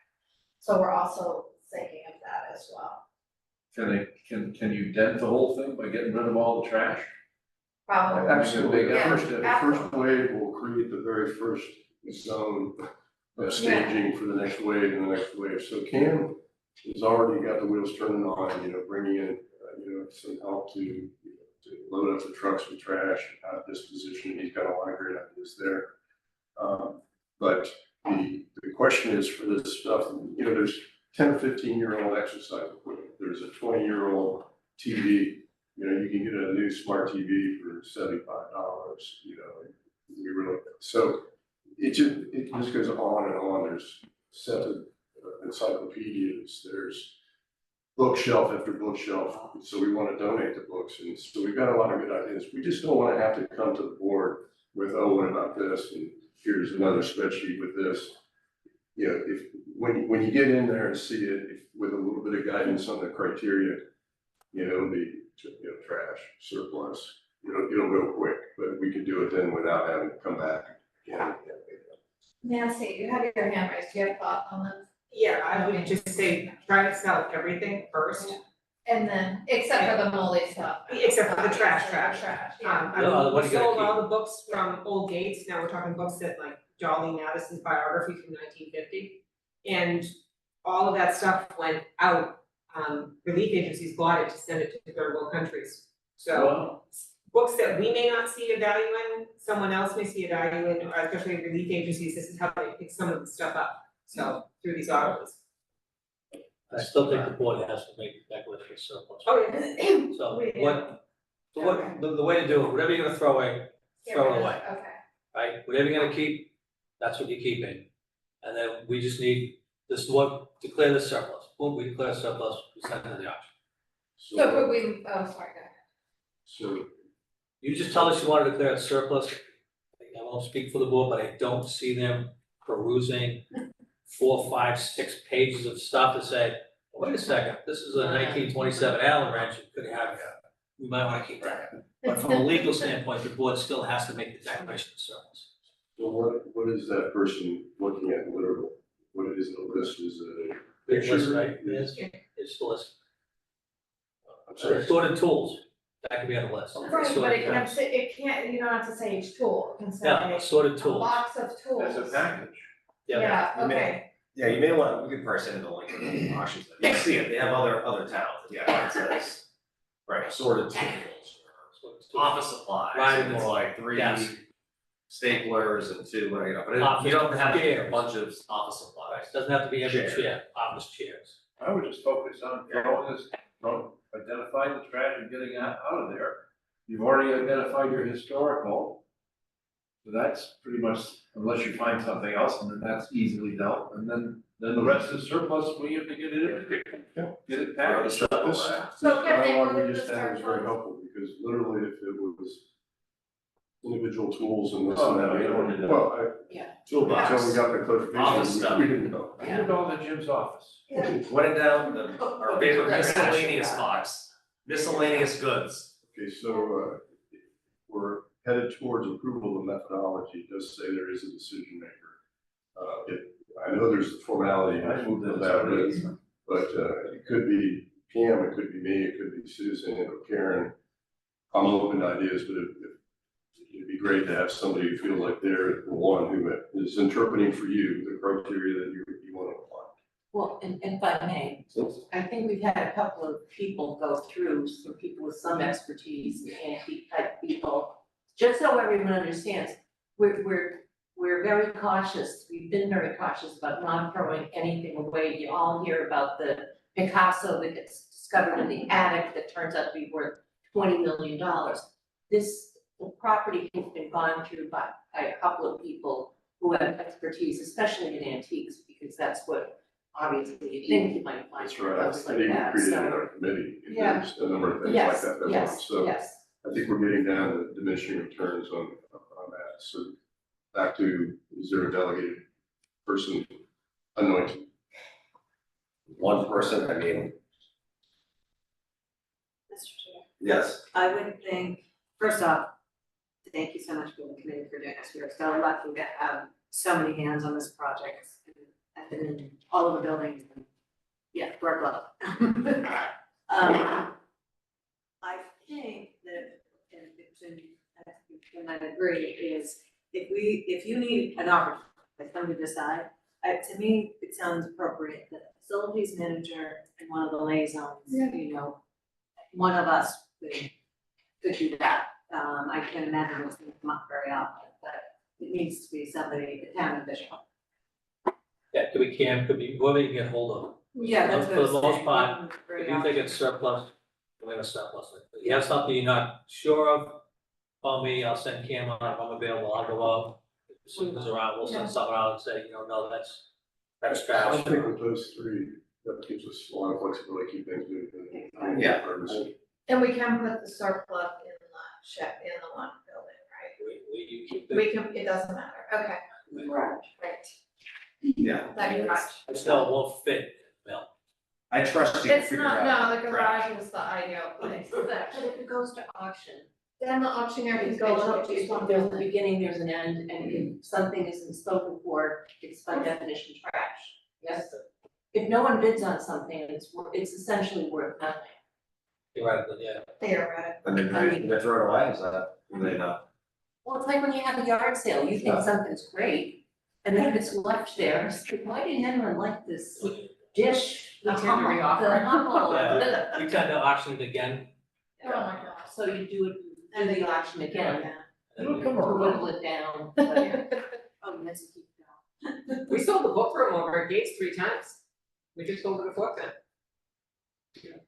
So, I love this whole process, I love that you're asking the question, I do have to ask, if we as a board are concerned that we have for the safety of volunteers doing this, what is our, how can we best do this and protect the town and its residents? The committee members are covered, they're. Oh. Employees for the purpose of being covered for insurance if somebody gets hurt. We do have liability insurance, if someone gets hurt out there. Okay, so they're under the umbrella. Don't pay her.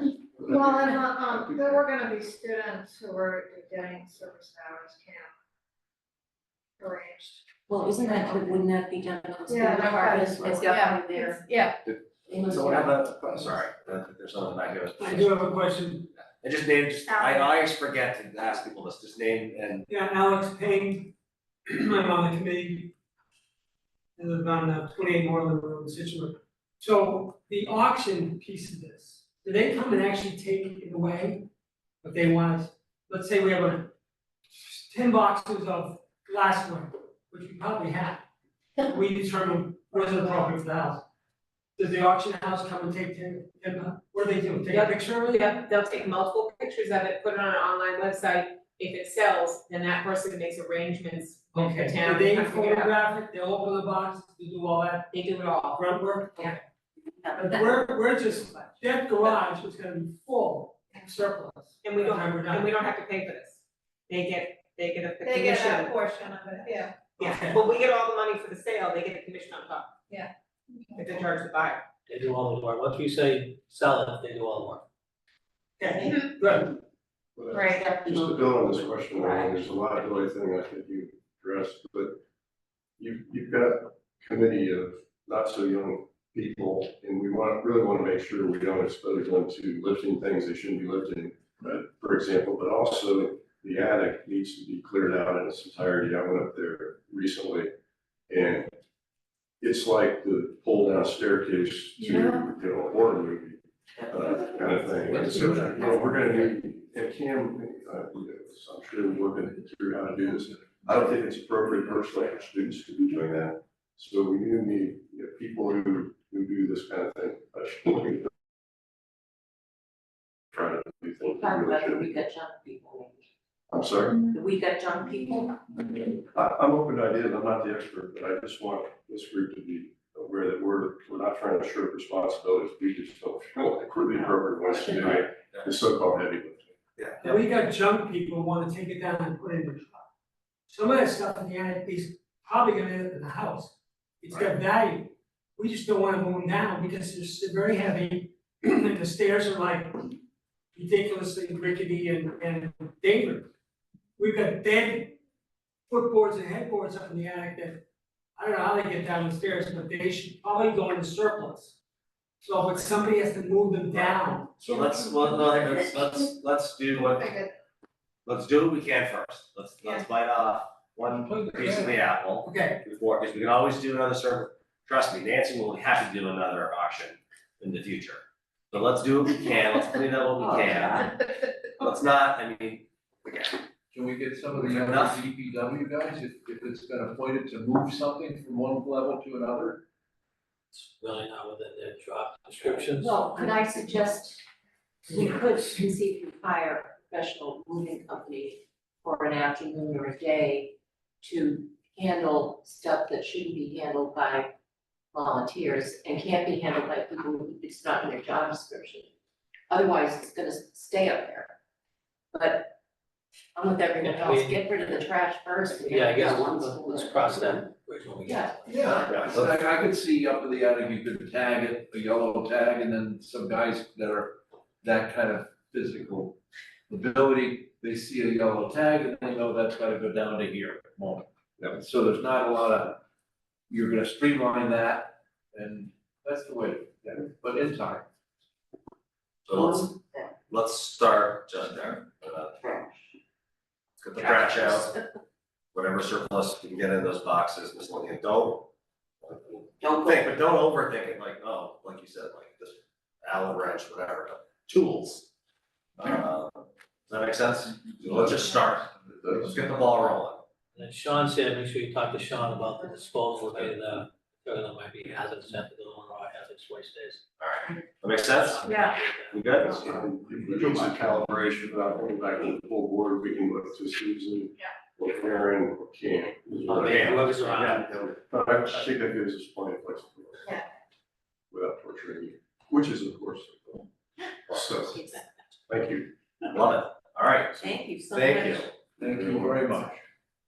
And next, I already voted. Do we need a vote? You got it, We don't need a vote. No. Well, next, thank you, Jim. You're welcome. Thank you, Jim. Hey, come on up. All the Jim. Hello, hello. How are you? I'm good. How are you? You're well, I need my piece of paper somewhere. Oh, back here. Alright, Penny, how are you? I'm good. What are we doing here? What are we doing here? I'm not really sure. The bid came into the driveway and the parking lot, and it came in behind us, which is nice. And, so we would like to start Monday morning. You explain. Yeah, about the bids. Yeah, Sean is saying, explain what's gonna happen out there. The reason Penny's here, normally this is a bid under $50,000, which I would. But when they were before, the board gave them the go ahead to go out to bid on this. The board wanted them to come back before they did the work, so. We found out the other day they wanted to go forward, so we got on the agenda to quick view, so you can see it before anything happened. Yeah. So Sean, why don't you just explain what exactly is gonna happen? Sure, we have put out an RFP for engineering, permitting and design, as well as the preparation of bid specifications for improvements to the existing gravel driveway and the creation of a gravel parking area with ADA compliant parking space as well as an ADA compliant picnic area and table off the end. So everything will be gravel with improvements to the existing gravel drive. As Penny stated, the bids did come in lower than expected. Although when we met with the contractor, there were two critical items that didn't have a pay item in the bid. Right, one being erosion control along the river, and the second being the installation of the ADA compliant picnic table. So we negotiated with the contractor for the installation of those two items on top of the $46,000 initial bid. And those two items came in at $3,600 to add. So we would like to add those so the project is completed as it was intended to be. Well, now we're at 49. And that includes that. And the parking lot, Sean, the parking lot basically mirrors what you would say is the parking lot now. Yeah, the lawn area that exists. Yes. When I've seen cars there, they nose into the stone wall. And that's pretty much what this lot will make it. Alright, so this is gravel, it's ADA compliant, we're adding, so now it's here 49,800. You spoke to them, you thought they were, now that we added those in, you're comfortable. Yep. You're comfortable. Erosion control is in there, we've got picnic area. I like when it's coming lower. Yeah. Let me open it up. Just one question, was there any contemplation about gating or controlling the entrance? Like right now, there's just a chain, right? There's no No change, There's no chain. just comes on the roof. Oh, okay. I didn't know. Okay, and none of our other conservation properties have restrictions after hours, physical barriers. No physical barriers. Okay. No. And is this, am I counting right, is it 7 total spaces? No. I can't. read. But we don't need it. Yeah, Gates no, there. Is it 7 spaces total? No. No. 1, 2, 3, 4, 5, 6, 7, 8, and then the ADA. There's 2 along the garage. Oh, that's 2, okay, Okay, yeah. okay, thank you. You're welcome. No, this is great. When will these work start? Open next Monday? week. Monday morning, It'll be done and everybody, 2 weeks. It's gonna be closed until the 25th. No public access. Right, thanks. We're gonna have. Excellent. All right. No, it's great, we need to make sure we let people know it's closed.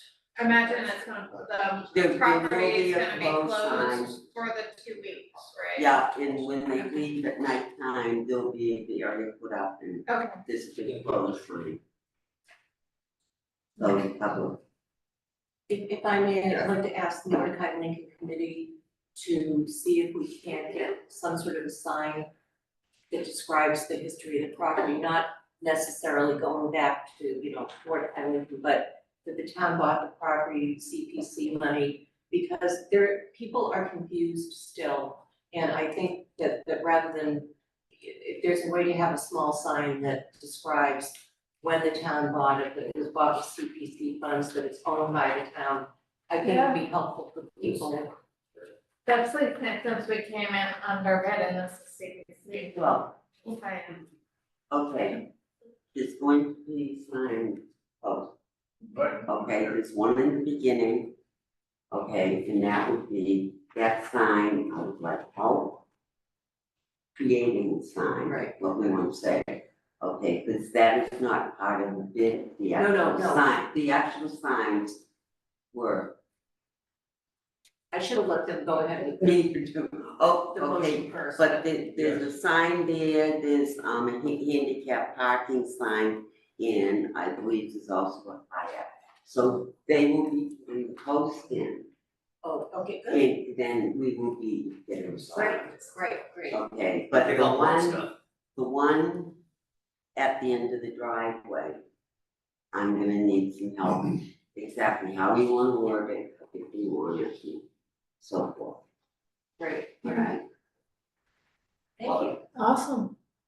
Yay, this is so exciting. Please, motion. Move the board contract to Scituate excavating. They have $49,800 for the purpose of building Mordecai Lincoln parking at picnic area as outlined in the Morse engineering designs. Moved by Ms. Canfield, do I have a second? Second. Mr. Terracing, all those in favor? Aye. Aye. It's approved. Right. A little behind schedule, sorry. Superintendent Vicky, how are you? Let's talk debt share. More.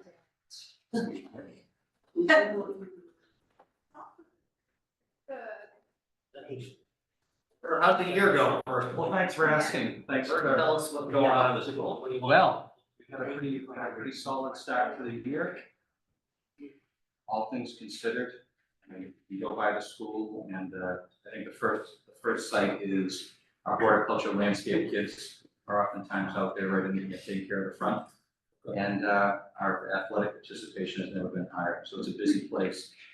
And after hours, we received a couple of big state grants to run adult workforce development programs. We have a program with Bridgewater State called Uniquely Able, so it's students on the autism spectrum at Bridgewater State coming to get additional training in our advanced manufacturing shop.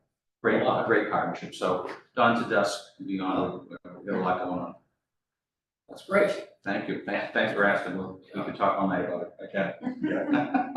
But tonight, thank you for the time here. I provided to you a presentation, and in the interest of time, I provided many slides. The second half of this presentation is more of an update about the building project. That's really not what I'm here for. I'd be happy to entertain questions, but I want to be brief and to the point. But we are here tonight to let you know and ask for your support to bring an article to special town meeting, as we are with all 9 of our towns, the addition of Marshfield, our 9th town.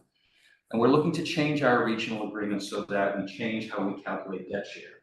When the original regional agreement was written in 1960, it said very simply that debt share is fixed at the time that debt is authorized.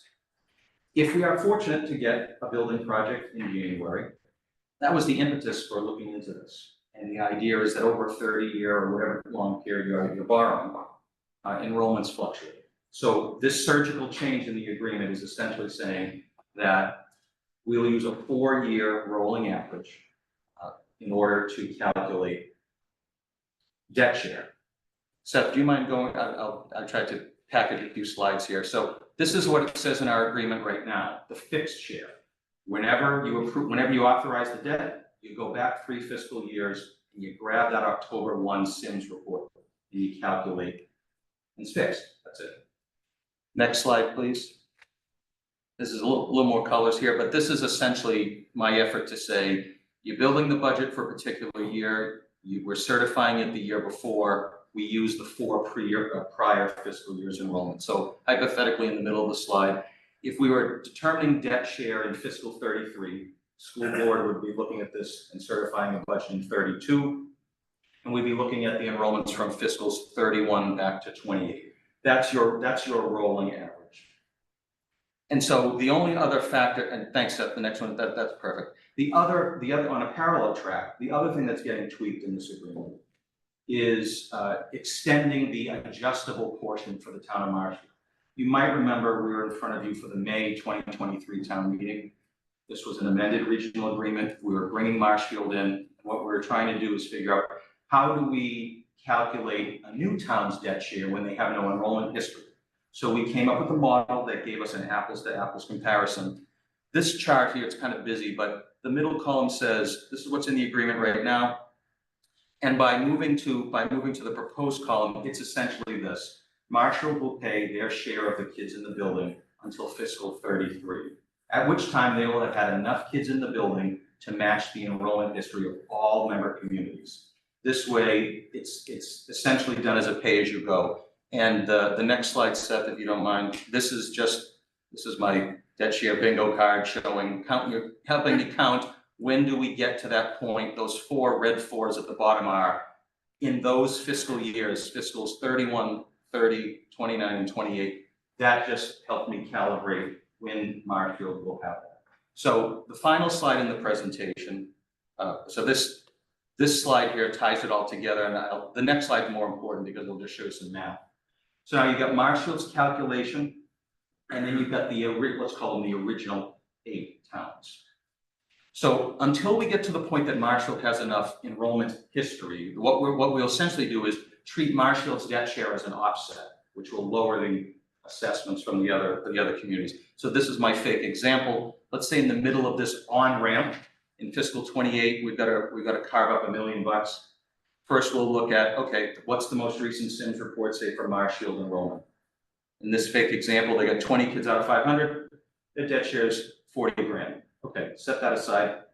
We take our other 8 communities and we calculate debt shares based on that look back that I described, that 4-year rolling look back. So in this case, Town A, we made up some numbers. Town A share is 160 grand. But we now apply that offset. We take 16% of Marshfield's contribution, if you will, and it provides that, offset there. Once we get to that point where there's an enrollment history, then everyone is on a 4-year look back. For perspective, and this is now more so in real time, as this is October, so we're certifying the enrollment numbers right now. Marshfield's inaugural freshman class placed 30 kids in the building. And they had a sprinkling of upperclassmen, so they're gonna report 37 kids, that's about 5.4%. So if we get this project in January of 2025, we'll bring you a plan for that first year of debt share, fiscal 26. Marshfield will own, again, let's assume I'm close, about 5.4% of that, and we'll use this to do the calculation. And so part of what I'll be doing, and another time if you have me back to talk about the project and debt sharing where we go, is making some forecasting about enrollment. Because as Marshfield's enrollment grows, we see that as an increasing offset. And this was part of the plan. This was part of the intention of saying, if we have a building, it's expensive, let's bring in some roommates, there's a demand, et cetera, et cetera. So this, but just to be clear, what would be in front of you, residents at special town meeting, has nothing to do with the building project's approval, its success or failure. This is it's a parallel play here. If the project doesn't pass, and this passes at special town meeting, this is an improvement to our regional agreement regardless. So it just happened to be coming almost concurrently. The rest of the presentation is just a brag sheet of where we are on the project, which we can tackle another time. Before pictures, after pictures, and all that, so. Yeah. Thanks, Seth. Yeah, you don't have to. So the rolling form was a bit of a question before, you answered that, how that kind of comes together, that looking back, right here, that it's fixed. Let me open it up, so thank you, that should provide some clarity. Yeah, you answered my questions that I wasn't quite following the graphs, now I understand. Right. Yeah, if I could clarify, that there's a couple of referrals to Marshfield's debt share. It's not really, I think that's what I was confused about. I thought it related to the new building project because of the word debt. So it's the operating budget and whatever the capital budget is for the whole school that you're trying to calculate what Marshfield's share should be. Debt is a universal term. We could be borrowing $1 million for buses 3 years from now. It's not specifically tied to the project. It would be the same formula, however. Okay. Yeah. Thank Sure. Yeah, of course. So we're gonna do this for Marshfield because that's, I understand that this is the process of bringing in a new roommate, basically. Yes. So say we bring Marshfield in, we do this, and say another town perhaps wants to join us.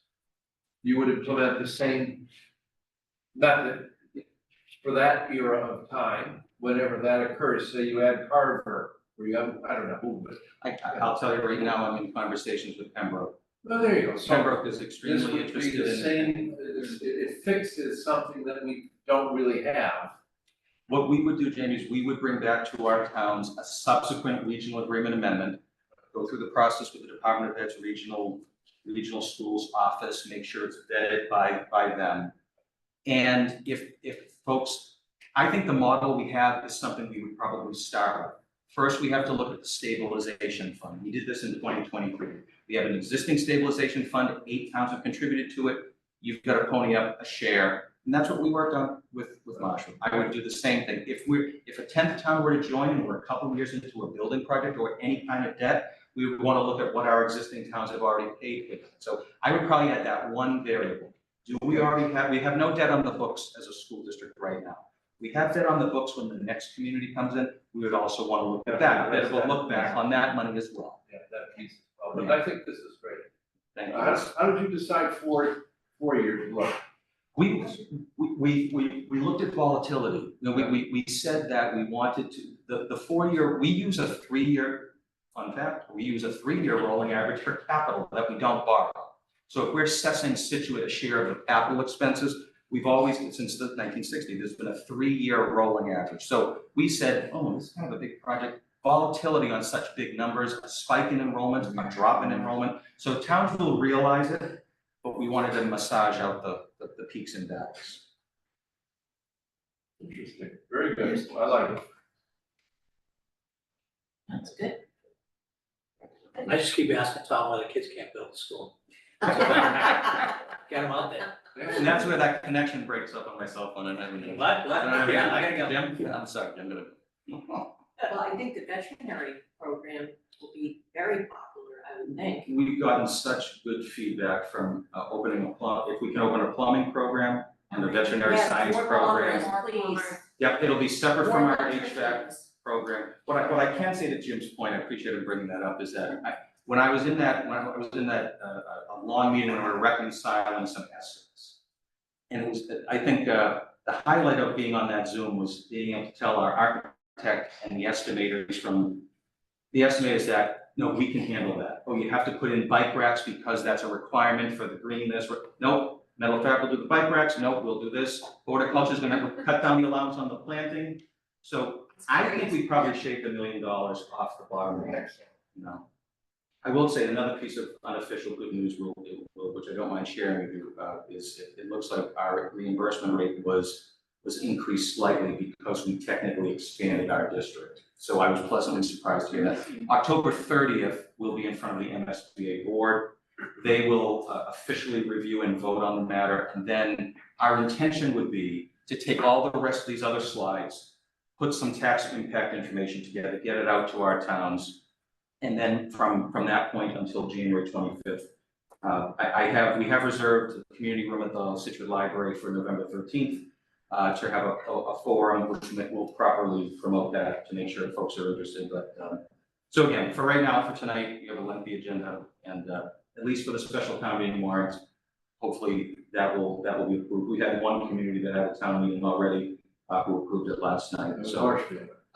Hanson last night. We should have all of we're having special, it's never happened before, but between the MBTA, Communities Act, and a few other things, we've got special town meetings in all 9 towns. So all 9 towns will take this matter up between last night and the middle of December. And I'll keep Nancy and Jim informed of the progress of it. And I'll be at Scituate as well in November. I just have one other thing. If you haven't been there, talk with Tom and get up and see the school. Yeah, if you want to go Pretty incognito, amazing. October 19th from 10 to 1, we have an open house. It's our typical rising 9th grade. So on Saturday, October 19th, no fuss, no appointments. Stop by culinary for some food and then just walk the building and, yeah. But thank you, Jim. That's, and if that doesn't work for you, would you just send me an email? Hamburgers. It is. Send me an email. Yeah, Grassland's very good. Restaurant's very good. Very good. Thank you. 4 days a week, from 11 to 1. I will say it is not live in 8th grade. It's not lost a lot of these kids. Already, he's stocked with the value proposition, got 2 different routes. I think you're gonna be busy for a long time. A lot of kids are seeing the value. I appreciate you saying that, and Scituate has always been very supportive. I'll be confirming that the enrollment's up about another 6 kids, which was, that was pretty much on track. But yeah, we're seeing a large interest. So the new building, we think that, I tell my school committee members that although we're building it for a higher enrollment, for more seats, we can only fill it as fast as we can operationally afford it. So let's all cool our jets. Let's get it going. Let's get it built. Let's make a plan. But I do agree. I think the demand is there. And if you bring in a 10th community, future school committees and future superintendents can say, we can expand the region and bring in other municipalities to help share in the cost and share in the benefit. But I think we've got a solid plan. But the evidence is clear that there's a strong demand. So thank you for that. Good school. Yeah, I mean, when I see the wait list of 100 pains, that's close to criminal. We allow the public school. It's my own commentary. If a kid wants to go to a public school, coach has got the opportunity. decide what he or she wants. So I commend what you do. With that, we have. Yeah, the proposed debt share, we do have a motion. Yeah, to recommend the proposed. Move to recommend the proposed amendments to the agreement between the towns of Abington, Cohasset, Hanover, Hanson, Marshfield, Norwell, Rockland, Scituate, and Whitman, relevant to the South Shore Regional Vocational Technical High School. Mr. Gilmore, seconded by Second. Ms. Conley, all those in favor? Aye. Unanimous. Thank you all very much. Thank you. Thank you.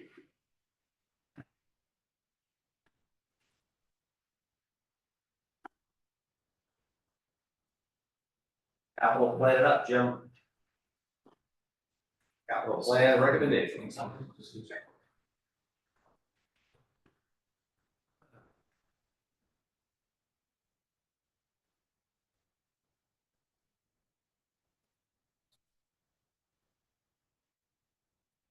You have the presentation in front of you, I'll go through it very quickly. Capital plan for fiscal 26, I believe that's right in front of you. We already started, Nancy and I all day, yesterday, all day today, all day tomorrow, all day Thursday, we are doing our budget meetings. So we're on schedule to meet all our obligations for fiscal 26, given the various boards of based on time. Next slide. It's about 30 years using our capital software. It's a little clunky, but I like it. One of the big things that allows departments do is upload photos, particularly of vehicles that they're looking to replace in the capital budget. People can look at it and say, okay, that truck's really in bad shape. $133.2 million in capital in the next 5 years. There was $15.1 million request. 26, we recommended 12.8. Continued investment in the water system. A lot of equipment, facilities improvement plan, we're continuing that, this will be our 5th year. Yes. I think 5th year of doing that, I know that sometimes a discussion with the capital budget committee, because there's small items in there, but town meeting voted for us to have a capital improvement plan, and transparency, we put that capital improvement plan on before town meeting every year. Forest Shore roadways and sidewalks, and we use available funds wherever possible. Just a graph of where it is. Engineering, 28 million. Obviously, most of that's gonna be Forest Shore. Next one, Seth. Me. Sorry. Just a different way of graphing it.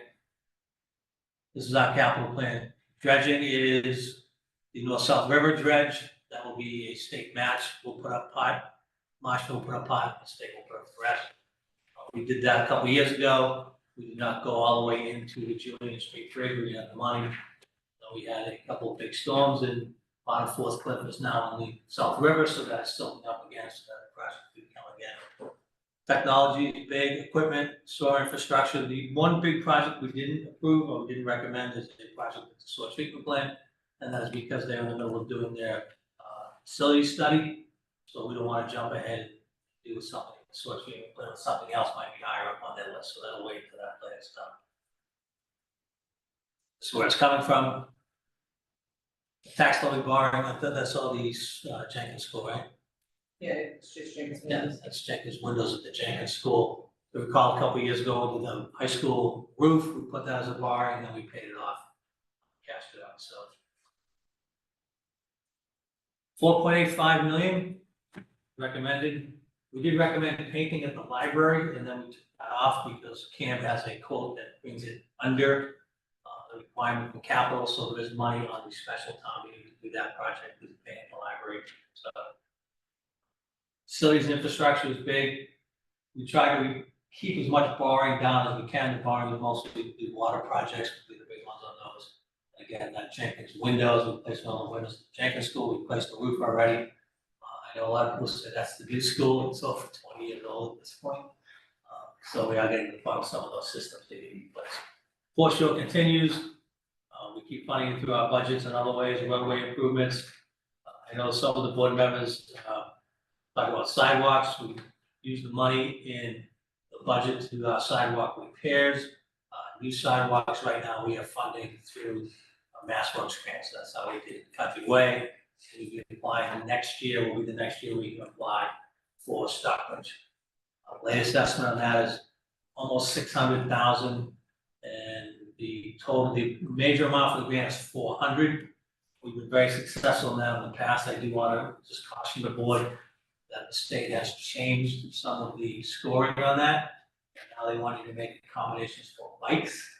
And the issue we have is our roadways are not wide enough to do sidewalks, can't make accommodations for bikes. So that could be problematic going forward, but we'll keep you informed. Waterways is just a dredging. It's a $3 million project. We put up 25%, Marshall puts up 25%, state puts up the remaining. Water enterprise, utility truck replacement, water meters, 2 pump stations that we need to work on, and then the water main replacement that we continue to do. We've been very aggressive with that. We're trying to keep up with that as we go along. Sewer enterprise, the HVAC truck was probably their number 1 request. That's a truck that we use to clean out the slope pipes. We also use it for drainage at times. The current one they have is multi years old, it's not in very good shape. But without that, they are very concerned that if we do have a blockage by the time we get a contract out here, we would have major problems. Pipes, so we want to have that truck for ourselves. So dewatering was what I did not support at this point. More water we can get out of the sludge, less it costs to get rid of it, easier to transport. But again, they are in the middle of doing a facility study. We have limited funds, obviously, with the sort of, we want to make sure we get to that facility study, we get things in order, as opposed to picking out stuff and going out. Transfer station, replaced for the rolling doors in the big building on the left as you come in, some of those are currently not working. They need to be replaced just for normal operation of the transfer station. Rosewalk is just, it's a facility study. They do have an authorization several years ago for irrigation. Thank you. I know they're going to be looking at replacing the irrigation. We finished paying off the building. 4 years. Couple years. We've been paying off the building in big chunks as opposed to putting on that. So if you get the numbers, Widows Walk, they had another very good year. Can I ask a silly question on something that I was talking with some town people that golf there, they love it. And there was comments, there's like 4 paved cartways where when you get to the end of the paved cartway and it drops 2 feet because people are, it's been gullied out, and then there's also some tee boxes that are not really level enough. Is that like ongoing? Where does that get repaired? So both, the tee boxes are ongoing. The issue with the tee boxes, if you ever see me tee off, tee boxes take a lot of damage for people like me. Yeah. They get a lot of use. I would So, use a hole myself. So. Yeah, and when we don't have a lot of water, they're hard to fix. But the tee box, that's ongoing. We have a new superintendent. We brought maintenance in-house from our outside contractor. People are raving about the condition of the course. Good. Again, as someone who uses the fairways, the woods, the bunkers, the water, I've been all over that course. It's in very good shape. Same with the pass. I know Ian had spoken to Kevin Cafferty about doing some work to repair the pavement on the pass. And I think when Kevin was done with them, he was a little frightened because he thought he could just bring someone out with a wheelbarrow, and Kevin's like, no, it's a whole process that you want to replace. So, but those other things at the end of the path, things like that, that's stuff they kind of do in the winter time. So again, not to spend too much time, you have what I've recommended in your book. You see everything in there where the money's coming from. We did try to limit as much borrowing as possible this year, most of it's in the water department. We try to use our available funds. Nancy is ruthless in going through old articles and finding old articles and $20 here and $500 here that we can put away. And then we're very aggressive in applying for grants to offset some of the costs. If you're on Thursday at 10 o'clock, we have a vendor coming in with a vehicle that's like a golf cart with a box truck on the back. That Kevin and I saw at a vendor fair that we want to take a look at for use. It's really a pretty cool little truck. But that's just an aside. What I would have you a use it question. for? On the issue of Stockbridge Road and sidewalk, Is it possible, you know how when occasionally, it's got to do with, housing and getting some low-income affordable housing into a development, and sometimes the developer offers to put it elsewhere, that you can do sort of a swap, if you will, like, just let me tell you where my little brain is going here. What I'm thinking is, with Stockbridge Road being the problem that it is in terms of its width, and trying to accommodate bikes there, would the state, would this grant look at other projects that are improving bicycle, access, whatever you wanna call it? I'm thinking the bicycle committee going to CPC looking for money to do a study about bike paths in town. I don't know whether that would count. I don't. I know the planning board has money for sidewalks, that developers that only have money for those. Whether the state would give you credit, for bike access someplace else, don't know. Well, especially in as much as we have these, couple of these real country way roads, literally country roads, that trying to put a sidewalk is difficult at best. And then when you add on a bicycle lane, then you're talking, it's a near impossibility. You don't have the width, yeah. What? You don't have the width. Right, so what I'm suggesting is, I would hope the state would, if we're creating new bike pathways, that they would consider letting us get some credit for creating what's essentially new bikeways. Just a, Yeah, we'll look at the application, we meet everything else. Yeah. From transit, there's the 40B on Stockbridge that we would connect, there's a school that we connect, so all those things. it connects to the harbor, I mean, yeah. Two other, Just yeah, we'll try everything. because if we can't put a sidewalk, if we can't put a sidewalk and a bike path on that road, kind of stuck. Yeah, it's just not enough width. I mean, Right. in some places we're gonna be uncomfortably close for some, to their front steps, but we're still within our layout. Yeah, yeah. Well, two projects I'd like to call that are on this year. One is, engineering money for Cole Parkway drainage, Okay. that I recommended, and another is, $50,000 for engineering and work for improvements to salt marsh and drainage for the sand hills, marsh area, that we have a lot of flooding and that really impacts our soil pumping station, make sure that's doing what it's supposed to be doing, and then Chain Pond up by Egypt Beach, where we have some drainage issues there, make sure that those are all functioning the way it's supposed to. And then with the high speed on, right? Only kidding. It's all, people homes, it's all on the town webpage, under the town administrative budget documents. It's all there. Right, it's a great first look. Yes. Jamie, Good, we're good, all right. Couple. you had a couple questions? I do. Go for it. And this is great, the book is terrific, thank you, it gives us a lot to peruse. Most of my questions you answered. The drainage was a big one, so I was like, isn't that forest protection? It kind of is both, but yeah. This is just the drainage, as opposed to the elevation around the edges. One of the biggest issues we have is just water coming up from the drain system. You want, tide does go out the water system high, so we gotta fix it. That makes sense. Thank you for putting that in. I just, a little question, we know what the projected, needs are for the water department. They're longer than. So in this recommended budget, we're keeping money in for the water main replacements. And I know, it's part of, it's been going on for like 15 years, this is part of our commitment to replace the things. But given all of the things we need to do in the water department, is that money, are we using that in the best way possible for what the department? We've had multiple conversations with the water department, it's gonna be coming back to the board, because I will be recommending that they put some projects on for the annual town meeting to rescind some projects. Rock water main is now up to around $9 million. Really, you do the math on what we're losing and what the cost, it never pays itself back. We have the Dolan well field in the reservoir project. Don't see the town doing both of them.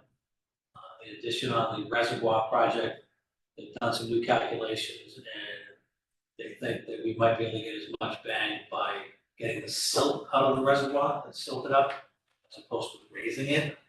But if we raise the reservoir, we don't need to do Dolan. If we do Dolan, I don't think we need to raise the reservoir because we'll be meeting our numbers either way. But we've talked about it before. We need to whack some of these water projects ahead, just so everything gets on so. So in that scenario, we rescind and add to the capital budget in addition to this. No, we just rescind those. We just take them off. So I can't get it back up. Okay. Right now, those are Oh, out I- there. When we go to our bond, we have authorized but not issued. Not issued. So those would have to go away. And then, It's just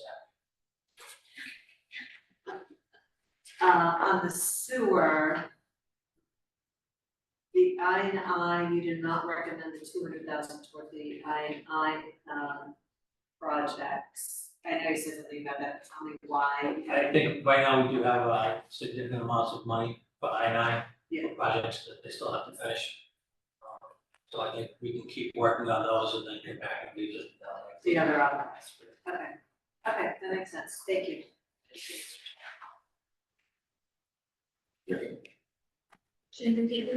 We're good.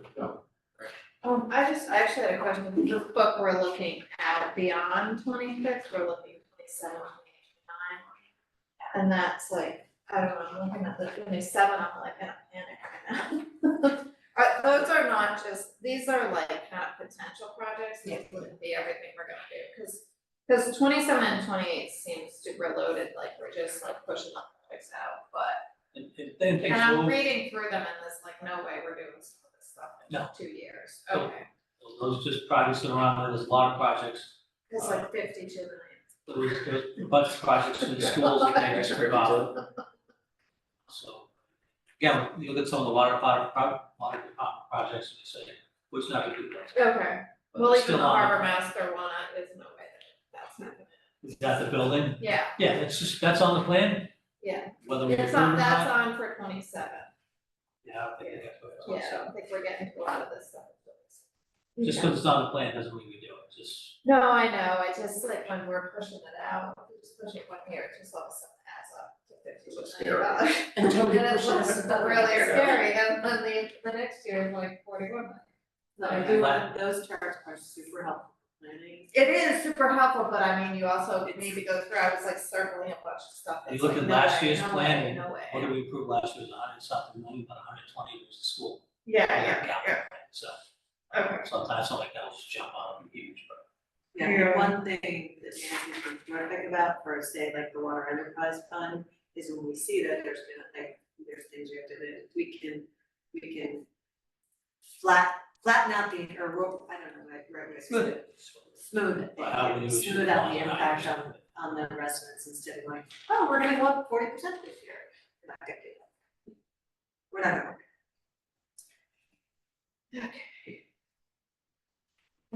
Like that spreadsheet? Like if Yeah. they get that overhead rolling I did, door. yeah. Yeah, no, I like this script, I like this a lot. Again, the documents are all, Yeah, no, it's very helpful. Thank you, good. the capital starts, all right? Yeah.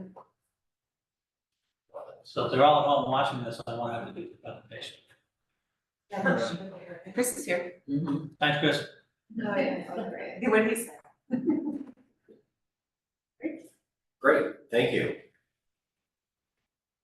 And get to stay right here, financial policies. Does anyone need? Quick break? We done? I'm good. Figured out fun graphics to be done. And just, Jim's note with the budget documents, the link for the financial transparency software is there as well, which is what this is all run off of. You can, the public can go and look at any project and see all the pictures and all the descriptions and the like. Okay. So third presentation of the night.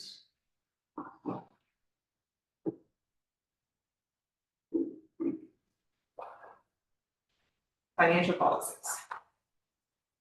Finance. Yes, which is only one slide, which is even better, we like that. So this is the third part of the financial policy review. We've gone over all of those policies in the last two meetings, we just have budget and revenue were the main ones, and then just one slide on compliance. And then we'll bring it all back to you on the next meeting and see if you're ready to adopt, if not, make further edits from a final document. The first one for tonight is budget. I'm not gonna read this to you, you've already reviewed this, we know why it's important to have financial policies on budget. Budget policies 1, 2, and 3, basically, we're gonna use current revenues, so recurring revenues, we're not gonna use one-time revenues. And we're not going to try to defer costs or accrue revenues to make things match. That's current practice, supported by the Financial Forecast Committee, which is outlined in the charter. So those three policies aren't anything new. Budget policy 4 and 5 look at the analysis of revenues, definitely how much outstanding debt we have, and also looking at how we present the budget to town meeting. So what is being proposed is that we present it the way we currently do it, salaries, expenses, and capital.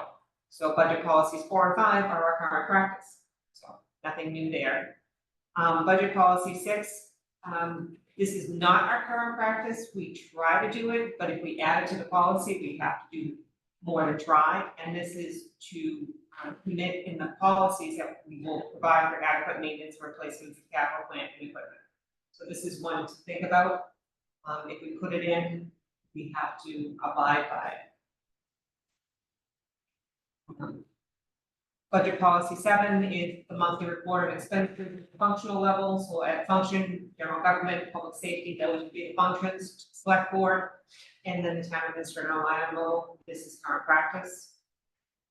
Budget policy 8, this is one we talked about whether or not we wanted to add something about that, or when is it appropriate to say, okay, we need to have a discussion about an override. If we added something like this into our financial policies, it doesn't say when we should have an override, it says when we have the discussion of whether or not to have one. So this is something, again, the red stars mean we want to talk about it. It's not current practice. So when we were talking about it amongst ourselves, Joe, DeVito, Pam, Abatali, Jim and I, we wanted to say, okay, what would be a trigger? So the language that we came up with, which the board may or may not also endorse or not, is if critical service reductions were going to occur. So if there was going to be a reduction in the critical service or in staffing, that could trigger this budget policy that you would have this discussion. Again, doesn't mean you would move forward with it, but at least you would have the discussion. So we wanted to talk about the revenue policies next. Scituate already dealt with most of this in the town's charter and general bylaws. Scituate has a really strong charter when it comes to financial management, which is very helpful. So the 5-year forecast that the Financial Forecast Committee provides is required to be in documents. That's already something that we do. Having a revenue budget that is created in detail, current practice, as I said, the town's charter and general bylaws, to be conservative in its methods, current practice. This is not really current practice to this level. Started nibbling at it, but we don't have an actual policy that says we will look at our fee structure every 2 years. In the self-supporting policies that we looked at, we talked about how we look at the enterprise fund fee structure. We looked at building fees, we've talked about other fees. This would say every 2 years that we would review the cost of the service and the fee. Doesn't mean we would increase them, but it would be reviewed. So this puts it into, into place. So it's kind of current practice, but not really current practice. It's more proactive now. So I mean, more reactive, this would make it proactive. 4 and 5 are about upwardly volatile revenue. I'm not sure that the board wants to go here or not. These were from another community that we borrowed. This is not our current practice. So what these two policies would say, again, the red stars, is that if you had something that was growing rapidly, so when we were having Seaside and Stockbridge, and Herring Brook all Scottsdale build at the same time, our building permits went off the charts. This would put a cap. So if you had one revenue line that was growing, you would cap it at 4.5%, and you couldn't capture the rest of it. It is good in theory, but whether or not you really want to do it in practice is up to you. So these are things to think about, those two items. I'm not sure if we want to build it in or not build it in. So those would be two policies that when they come back to, in the final draft, you may want to strike, or you may want to, modify them a little bit further. So it's just so you're not dependent on that line item. If you put it in there and something happens and you wanna capture that, you can't, because now you're going against your own policies. So we don't have this now through our conservative revenue forecasting. We don't, kind of, so. So in other words, you wouldn't be able to take in the revenue. Well, you could take the revenue in, but you couldn't use it in your budget Oh, all projections. right. You could use it, we put it in your reserve, you Reserve, just can't okay, use it. all right. That's what it Wait a says. minute. Oh, no, we're never refusing revenue. We're not turning away money. Mail check. Yeah, you just have to put We have over the same on building 4.5%. permits. It's whether you think the conservative nature of the other revenue policies meet this, and you don't wanna have this granular level. Revenue policy 6 says that we will, assess based on fair market value as prescribed by state law. Well, that's our current practice in state law, so that's not a hard one. So overall, when we get to compliance, to me, financial policies are a wonderful thing. They help keep a community strong. They give the community somewhere to go when bad things happen and you have to make really hard decisions when the economy doesn't go the way you want it to go. But compliance doesn't necessarily get spoken to. So when we looked at the investment policy, we talked about adding something about compliance, something we already do. It's very important to me that we show that we are in compliance with our own financial policies. So they're not just something on a shelf. So having something in the annual operating budget saying that it meets compliance with the budget and revenue policies. Having something in the capital plan saying that it meets with capital and debt policies. It's just a check off, but that one, you're being transparent, that yes, we know where our policies are, we are abiding by them. This is just to me, compliance. Yeah. And then, item 3 is something we already do. So it's in narrative form, but it's not codified anywhere, so something to think about. And then our next meeting potentially will be adoption. So look at how much you got done, we made it through. Did we, or are we deciding on, when are we deciding which Next ones week. we maybe are not gonna do? Okay, cause we're flagging 4 and 5 on this, right? And when, And I then we just flagged one the last time. yeah, when I provide you with the final document, I'll make sure that those are flagged within, so you can decide. And you don't have to adopt at the next one, you may have further wordsmithing you wanted to add that's fine. We've gotten through the hard part of it. Got a little bit of a 4 and 5. Nice, well done. Thank you. This is great. I got 2 questions. One is on budget policy 8, which is double starred on page 105. And this may just be a wordsmithing thing. It seems to me that this should be broken into 2 policy considerations. One is if you're gonna reduce critical services, you need to tell somebody. Well, it would be during a budget process. Right. Right, if you are considering, I should say, if you are considering reducing services, then we must be accountable and hold those meetings public. The second, and I think it's different, is if you are considering not following policies, then you need to also explain why. Do you want to That- break 8 into 8 and 9? I would think so, Okay. but the second piece to me is a little circular because the last compliance piece would, I guess the difference is the compliance piece only applies to town administrator and the finance director right now. This is almost a compliance requirement for the select board. So does that policy belong here? Do we wanna do that? You know, like, so let's say you and Jim recommend a budget that doesn't adhere to one of these policies. You're gonna have to flag that. And it will be in the budget document, it adheres to everything but. So why do we need this, I guess is the question. I would say this is your get out of jail free card, question is, do you want it in the policies? Explain that, I don't understand. So having the ability to say, we're going to step away from the policies.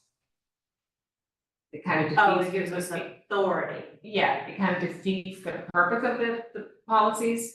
Yeah. But if your option is to not say you're going to lose critical services, if your option is to come out of compliance with the policies or to have an override and the board chooses to come out of compliance with the policies, then the board makes that decision to move forward with. But do you want that to be incorporated in your financial policies that you have the option to do that? Well, Yeah, we're gonna have to think about that. well, what with the rating, I guess that was my question, was the rating agency wants to. Yeah. This was the one that we added so that there was some mechanism that we could speak to when is the time to say we hit critical mass. In some communities, they have overrides as a matter of course every 3 to 5 years. They just do it. It's considered a true up. In other communities, they wait until it's critical mass and they're like, everything's gonna happen. When is the correct time to have that? That's what we're trying to build into our financial policies, so we know this is when we do this. Right, what triggers that consideration? Again, is that the budget?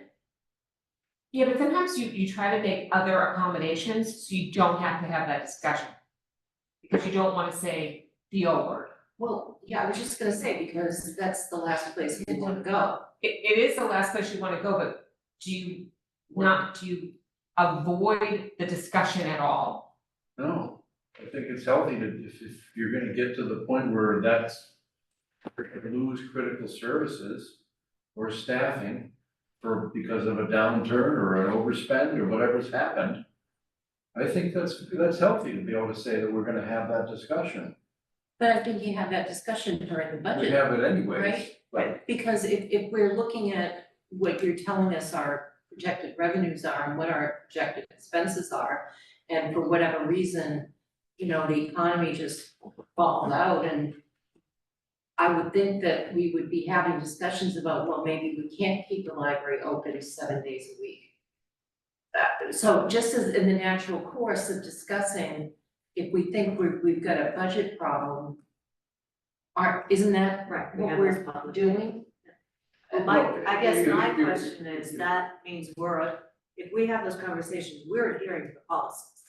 so there's nothing wrong with it being in writing. If you're actually doing that, and we're doing that, that's fine, but I think it's for times, this is not just for us, this is for future Oh, boards. I know it's not just for us, I It's understand healthy that. policy statement that we have, if we've been being notified by whomever, be it the TA or budgets or whatever. All right, if I may, I would just be concerned that we're triggering yet another potential complaint from people who start reading all these policies and then they say, well, you didn't do this and you didn't do that.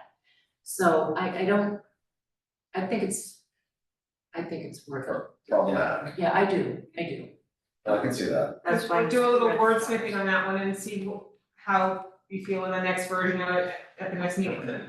Yeah, because so I think, Jamie, I see where Karen's going, that there could be a alternative version that maybe we knew about. It's not the O word, that way we don't have to even talk about it honestly, but, but you didn't say, you didn't go there, you didn't do this in the policy, because, and then we can't do X, Y, Z, we can't use the grant or whatever the solution might be. Right, so maybe some words that, so I think we understand, because I think. Yeah. Well, and on the compliance issue, if I remember, we do get audited every year, right? We do, but Because I asked the question, well, who decides if we're in compliance or not with all this stuff?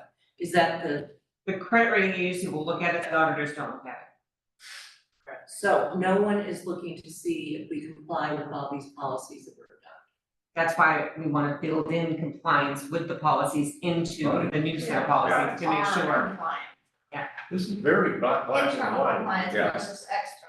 Well, for those of us who aren't municipal finance experts, I'm not, but this is just good practice in writing. I do agree that having the words to make sure that it's right, the compliance is broad enough, having the conversation makes sense, but you don't wanna be pigeonholed either, so having the Yeah. right, however we broaden it, I think might make everybody happy. And I'm not necessarily 100% sold that we're gonna be ready to adopt next meeting, because when we talk about reserves, there are still some parameters, Right, but we made a lot of headway, so we'll just. Keep next going. one. Yeah. I love it. We'll get there. One other easy, I hope an easy question, Sure. is on the revenue policy 4, with 4.5, which you very clearly flagged, where'd the number? We borrowed this policy from somebody else. This was a sample policy, that Standard and Poor's told us they did a better set of financial policies than the ones we currently have. Okay, great. So that's why, like, it may not fit, but some of the reserves, it doesn't fit Scituate. Oh, that's cool, okay, thank you. What's your gut on this one? Think we should use this one or At not? 4.5? Yeah. I think it may be restricted for us.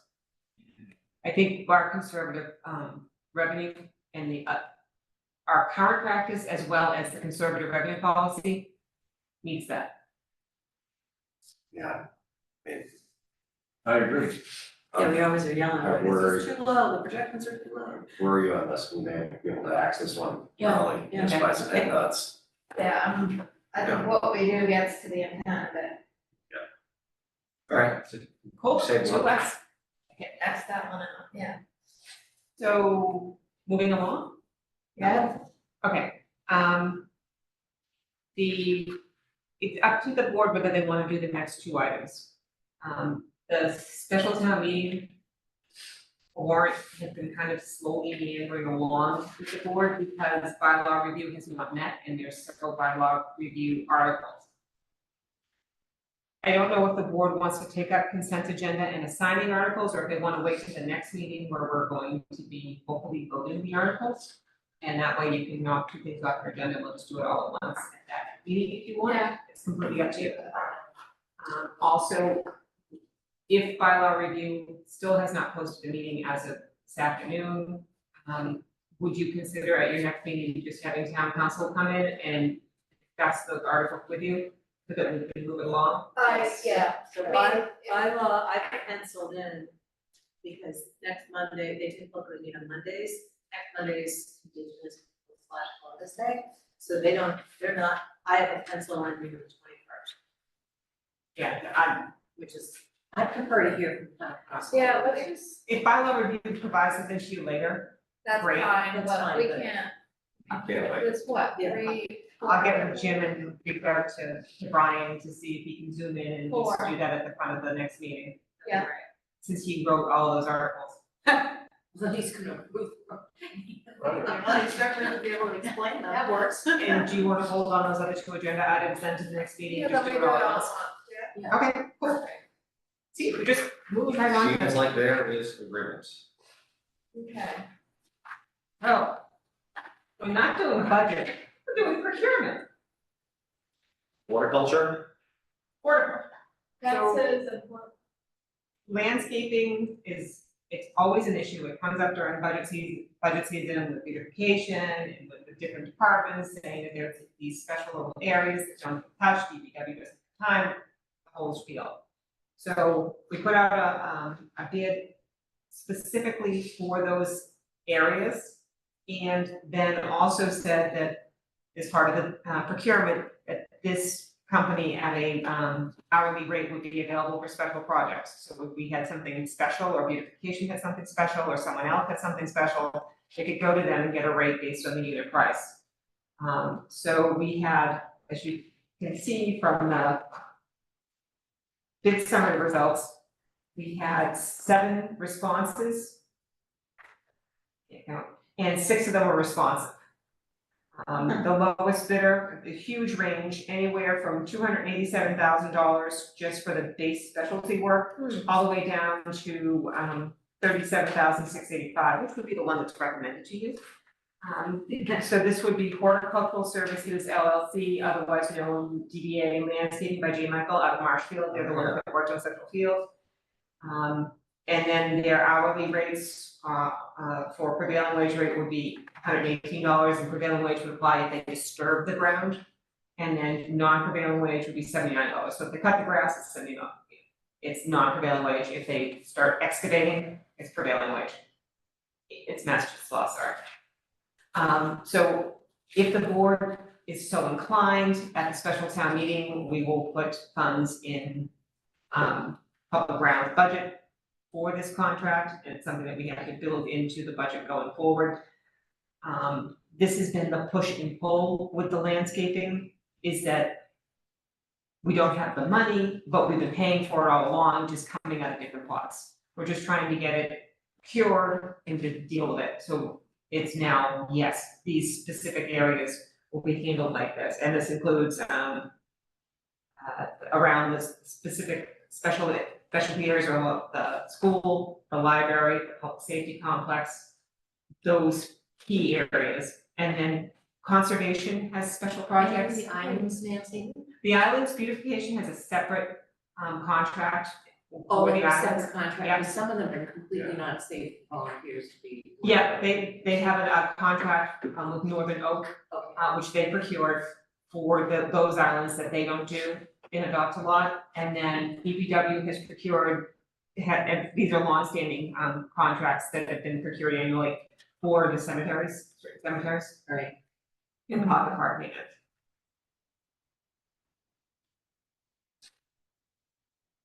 So this is a 1-year contract. It can be extended for 2 additional years if we're happy and the vendor is willing to hold their price.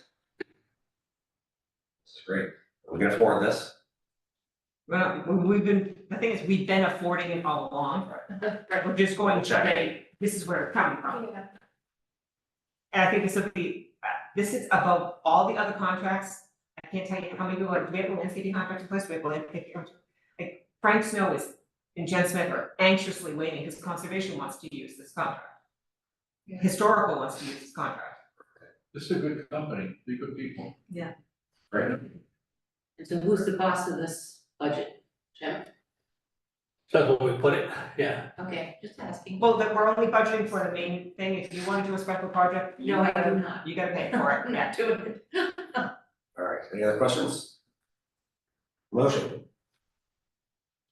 Move to award a contract to Horticultural Services LLC, doing business as Landscaping by J. Michael, for landscape maintenance at various facilities and sites for $4,187.22 per month, for a 9-month total of $37,684.98, as well as an on-call landscape services at the unit price of $118 per hour for prevailing wage work, or $79 per hour for non-prevailing wage work.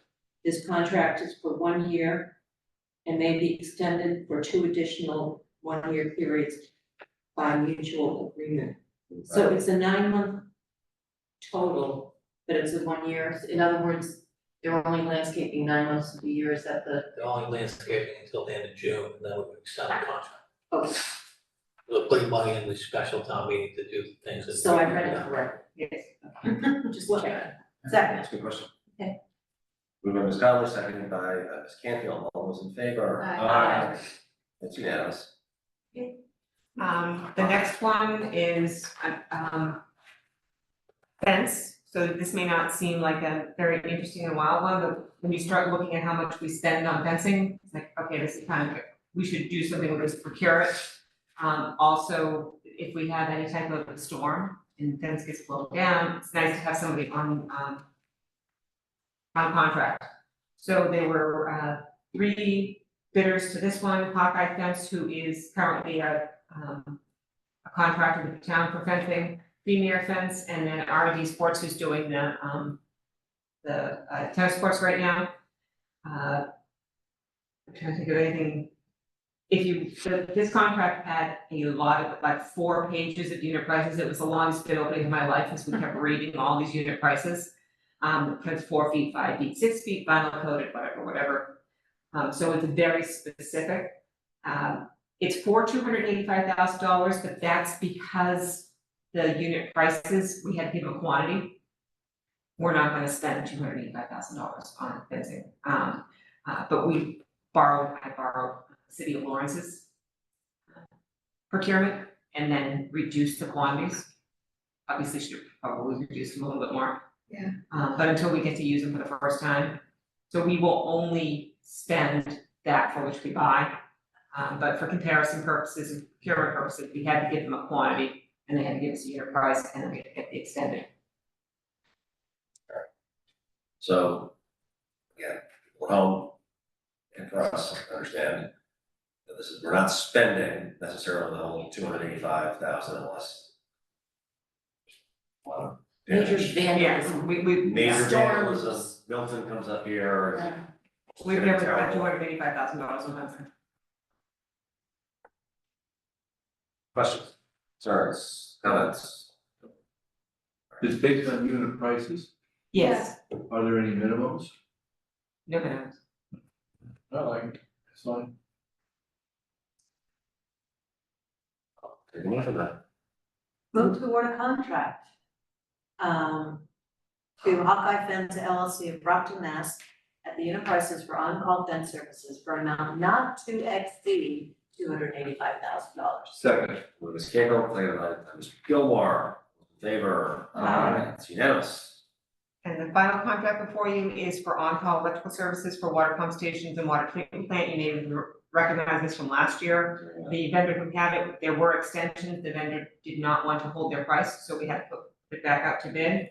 We did have 4 responses, and the low bidder is the vendor who currently had it, just at a higher price. So the low bidder was High Voltage Associates of Scituate. The hourly rates are there for you. They range from $114 to $162.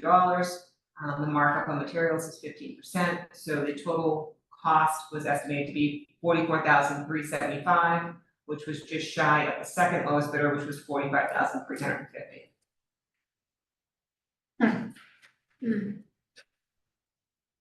And in your executive action, I specified what the prior rates were, so you could see it wasn't a huge increase, but it was an increase in unit price. And they've done good work for us before. Yes, they actually have the sewer contract for the same work.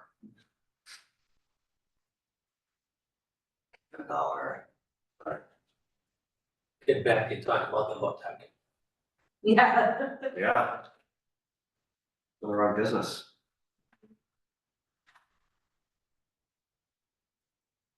Motion. Move to award a contract to High Voltage Associates Inc. of Scituate, Mass. At unit prices for on-call electrical services for water pump stations and the water treatment plant. Second. Also, Ms. Conley, all those in favor? Aye. Aye. And at the next meeting, we Yeah. can talk about catch basin cleaning contracts. Love catch basin. Always fun. It's been there. I forgot to ask Nancy. Okay. On the warrant. Step warrant, there's a discussion about possibly rescinding the local option from 1909. Now, that got booted off because town council hadn't responded to me on it, Okay, so I shifted it to April. okay. Why? What's the topic? It's sale of confectionery, soda, and something else on the Lord's Day. On Sunday. Yeah, and so my question, it came up during a licensing discussion here when somebody wanted to sell something on Sunday, and I didn't know if it should be rescinded because. We're allowing that? Well, it's from 1909, How yeah. about Is it moot? Should it be rescinded or does it matter? Right, I mean, in theory, we would have to vote to rescind it and send it to the legislature. No, it's just a local option acceptance. Oh, because it's full law. You can get back to me, so we're not gonna worry about that. Awesome. I love it. I love being elements. The board and committee shall fish. Said that properly. I don't have it in front of me. Just to reappoint, Move to a point. Yeah. the only one you need to say is the. I do have something, Craig served on waterways and shellfish in the past, and we're trying to reconvene shellfish, Okay, and we need a quorum, so. oh, good, We're, all right. we have another Yeah, applicant, so we're looking to. And the difference between at large and holder member? A preference. The permit holder is a recreational permit, right? He could be either. Yeah, I didn't know if you had a permit or not, I mean, you're allowed 3 people at large, Yeah, we can just. Just do it out. Okay, I'm sure I have a permit, I know that's fine. Can I make the motion? You can. Move to appoint Craig Rosenquist to the Shellfish Advisory Committee as a at-large member for a term of 3 years or until a successor is named. Second. Go more second. Harrison, all those in favor? Aye. It's unanimous. Liaison reports. You have to go, you have one report. I just want to say, I was fortunate to attend the Veterans Advisory, it's the Veteran Agents Breakfast, we held it on Friday at the Kid Public. And if you have a chance, go, it's very informative, but I just wanted to give a little shout out that our new Veterans agent is doing a really, in my opinion, a bang up job in outreach and in encouraging folks. And you had the agents from Marshfield there, they're explaining things that, he's still getting up to speed to. It was really good, and every time you hold one of these, the numbers keep going up. It's great, so if you get a chance, it's fun. I had one, the Pier 44 committee went before the planning board to explain the Pier 44 project, much like they did for this board. Yeah. Okay. They still will have to go back for whatever formal hearing the planning board requires, but they seem to have gotten a very nice reception, so just wanted to let Good. it all That's great. Oh, and the CPC had a meeting last night, looking forward to the annual town meeting in the spring. And it looks like that, unless something crazy comes out of the report, looks like the light application season for them. Yeah. It'll be the first time in a while. I had advisory, which we talk about. Yeah, we'll talk about. A lot of my kids are here tonight, so. Good. I'm good. Sister City Irish Oh, yeah. had a great evening at the Scituate Beach Association. Oh, yeah. That's right. They raised some decent money and they're looking at maybe running another, and that money is the scholarship money for the kids that we send to Ireland. Probably looking at another event somewhere around St. Patrick's Day. And then also, just in reading my notes from the SDEI committee, it appears that the school committee is gonna take a more active role in their committee. I don't know if that's a formal person joining yet, because we've had a gentleman there already from the school committee, but there's some talk on that. That's right, good news. Correspondence. Well, no, the one thing I heard Tom Frank mention, that we have now, I don't know if everyone does this, a monthly select board coffee hour at already had the first one. I went too. What? Where is How do you this? not know that? I crashed it. Senior And it center. was at the senior center, we're gonna do it once a month. It was just gonna, last minute, it was just the chair, anyone gets to come, did it last minute. We do it every single month. When every month? It's gonna be, We all can't be there. you know, It was So like, Tuesday, yeah, cause through it's the last Panera Tuesday. Day, it was What? Panera Day. Oh, even better. Okay. I didn't plan it Then I that way. gotta know when it's Montilio's day. Okay. Last, yeah, there you go. Last Tuesday. Last Tuesday of the month, Panera Day. 10 o'clock. You should go next. I would really like to We see have that office hours. on the town website, calendar, and I would, and I think on the Scituate visitors. If we're getting rid of it. Yeah, up there. See, we're planning out there now. It's A all, little trial. Sorry. it was a trial balloon to see if How many people came? it was well attended. I don't remember the exact number, but it was well attended. It was More than one? Very, More than one. it was well attended. It was more than one. Did More it than 5 two, years more than ago, three. and it started out with a bang and then it was like. So that's good You news. crashed Panera Day, it works out. Yeah. I like the You gotta secret sign on that one. Love, right, well, let's approve some meeting minutes and then, I have one other announcement after that, so let's. Ooh, it's easier. Move to accept the select board meetings for September 20 minutes for the September 24th, 2024. Move by Ms. Conley, and by Ms. Harrison, also there. Aye. And the flavor, Okay, what's the announcement? it's someone, Birthday. Really? Someone's birthday. Na na na na na na. Unfortunately, it's not mine. Sorry. Aren't you old to remember your birthday? I can't believe I. Can't all read Roman numerals. And she's a youngster. With the chisel out. Oh. Sherry, happy birthday. Thank you very Happy much. birthday. Actually, Shari Day. Place than ever. Yeah. No better place. Isn't it town policy not on the project? Isn't that a thing? Okay. But No. when you're at a select board meeting, you're not aging. It's Thank you like, for this, being. you're in stasis, you're not aging. That's not what that We works. Okay. officially make Shari Day here. You should tell It's got a couple of- Officially your day. them. People at home. I want you to 3 more hours of it. The chair declares it. It's your day, the last 3 hours. Yeah, no, that's, yeah. So happy birthday. Thank you Yes, very much. happy birthday. And I have to say, apparently there was a hair pulling incident at a pickleball tournament in California. Oh, I thought you were gonna say. Hair Hair pulling, pulling. Hair pulling. hair pulling incident.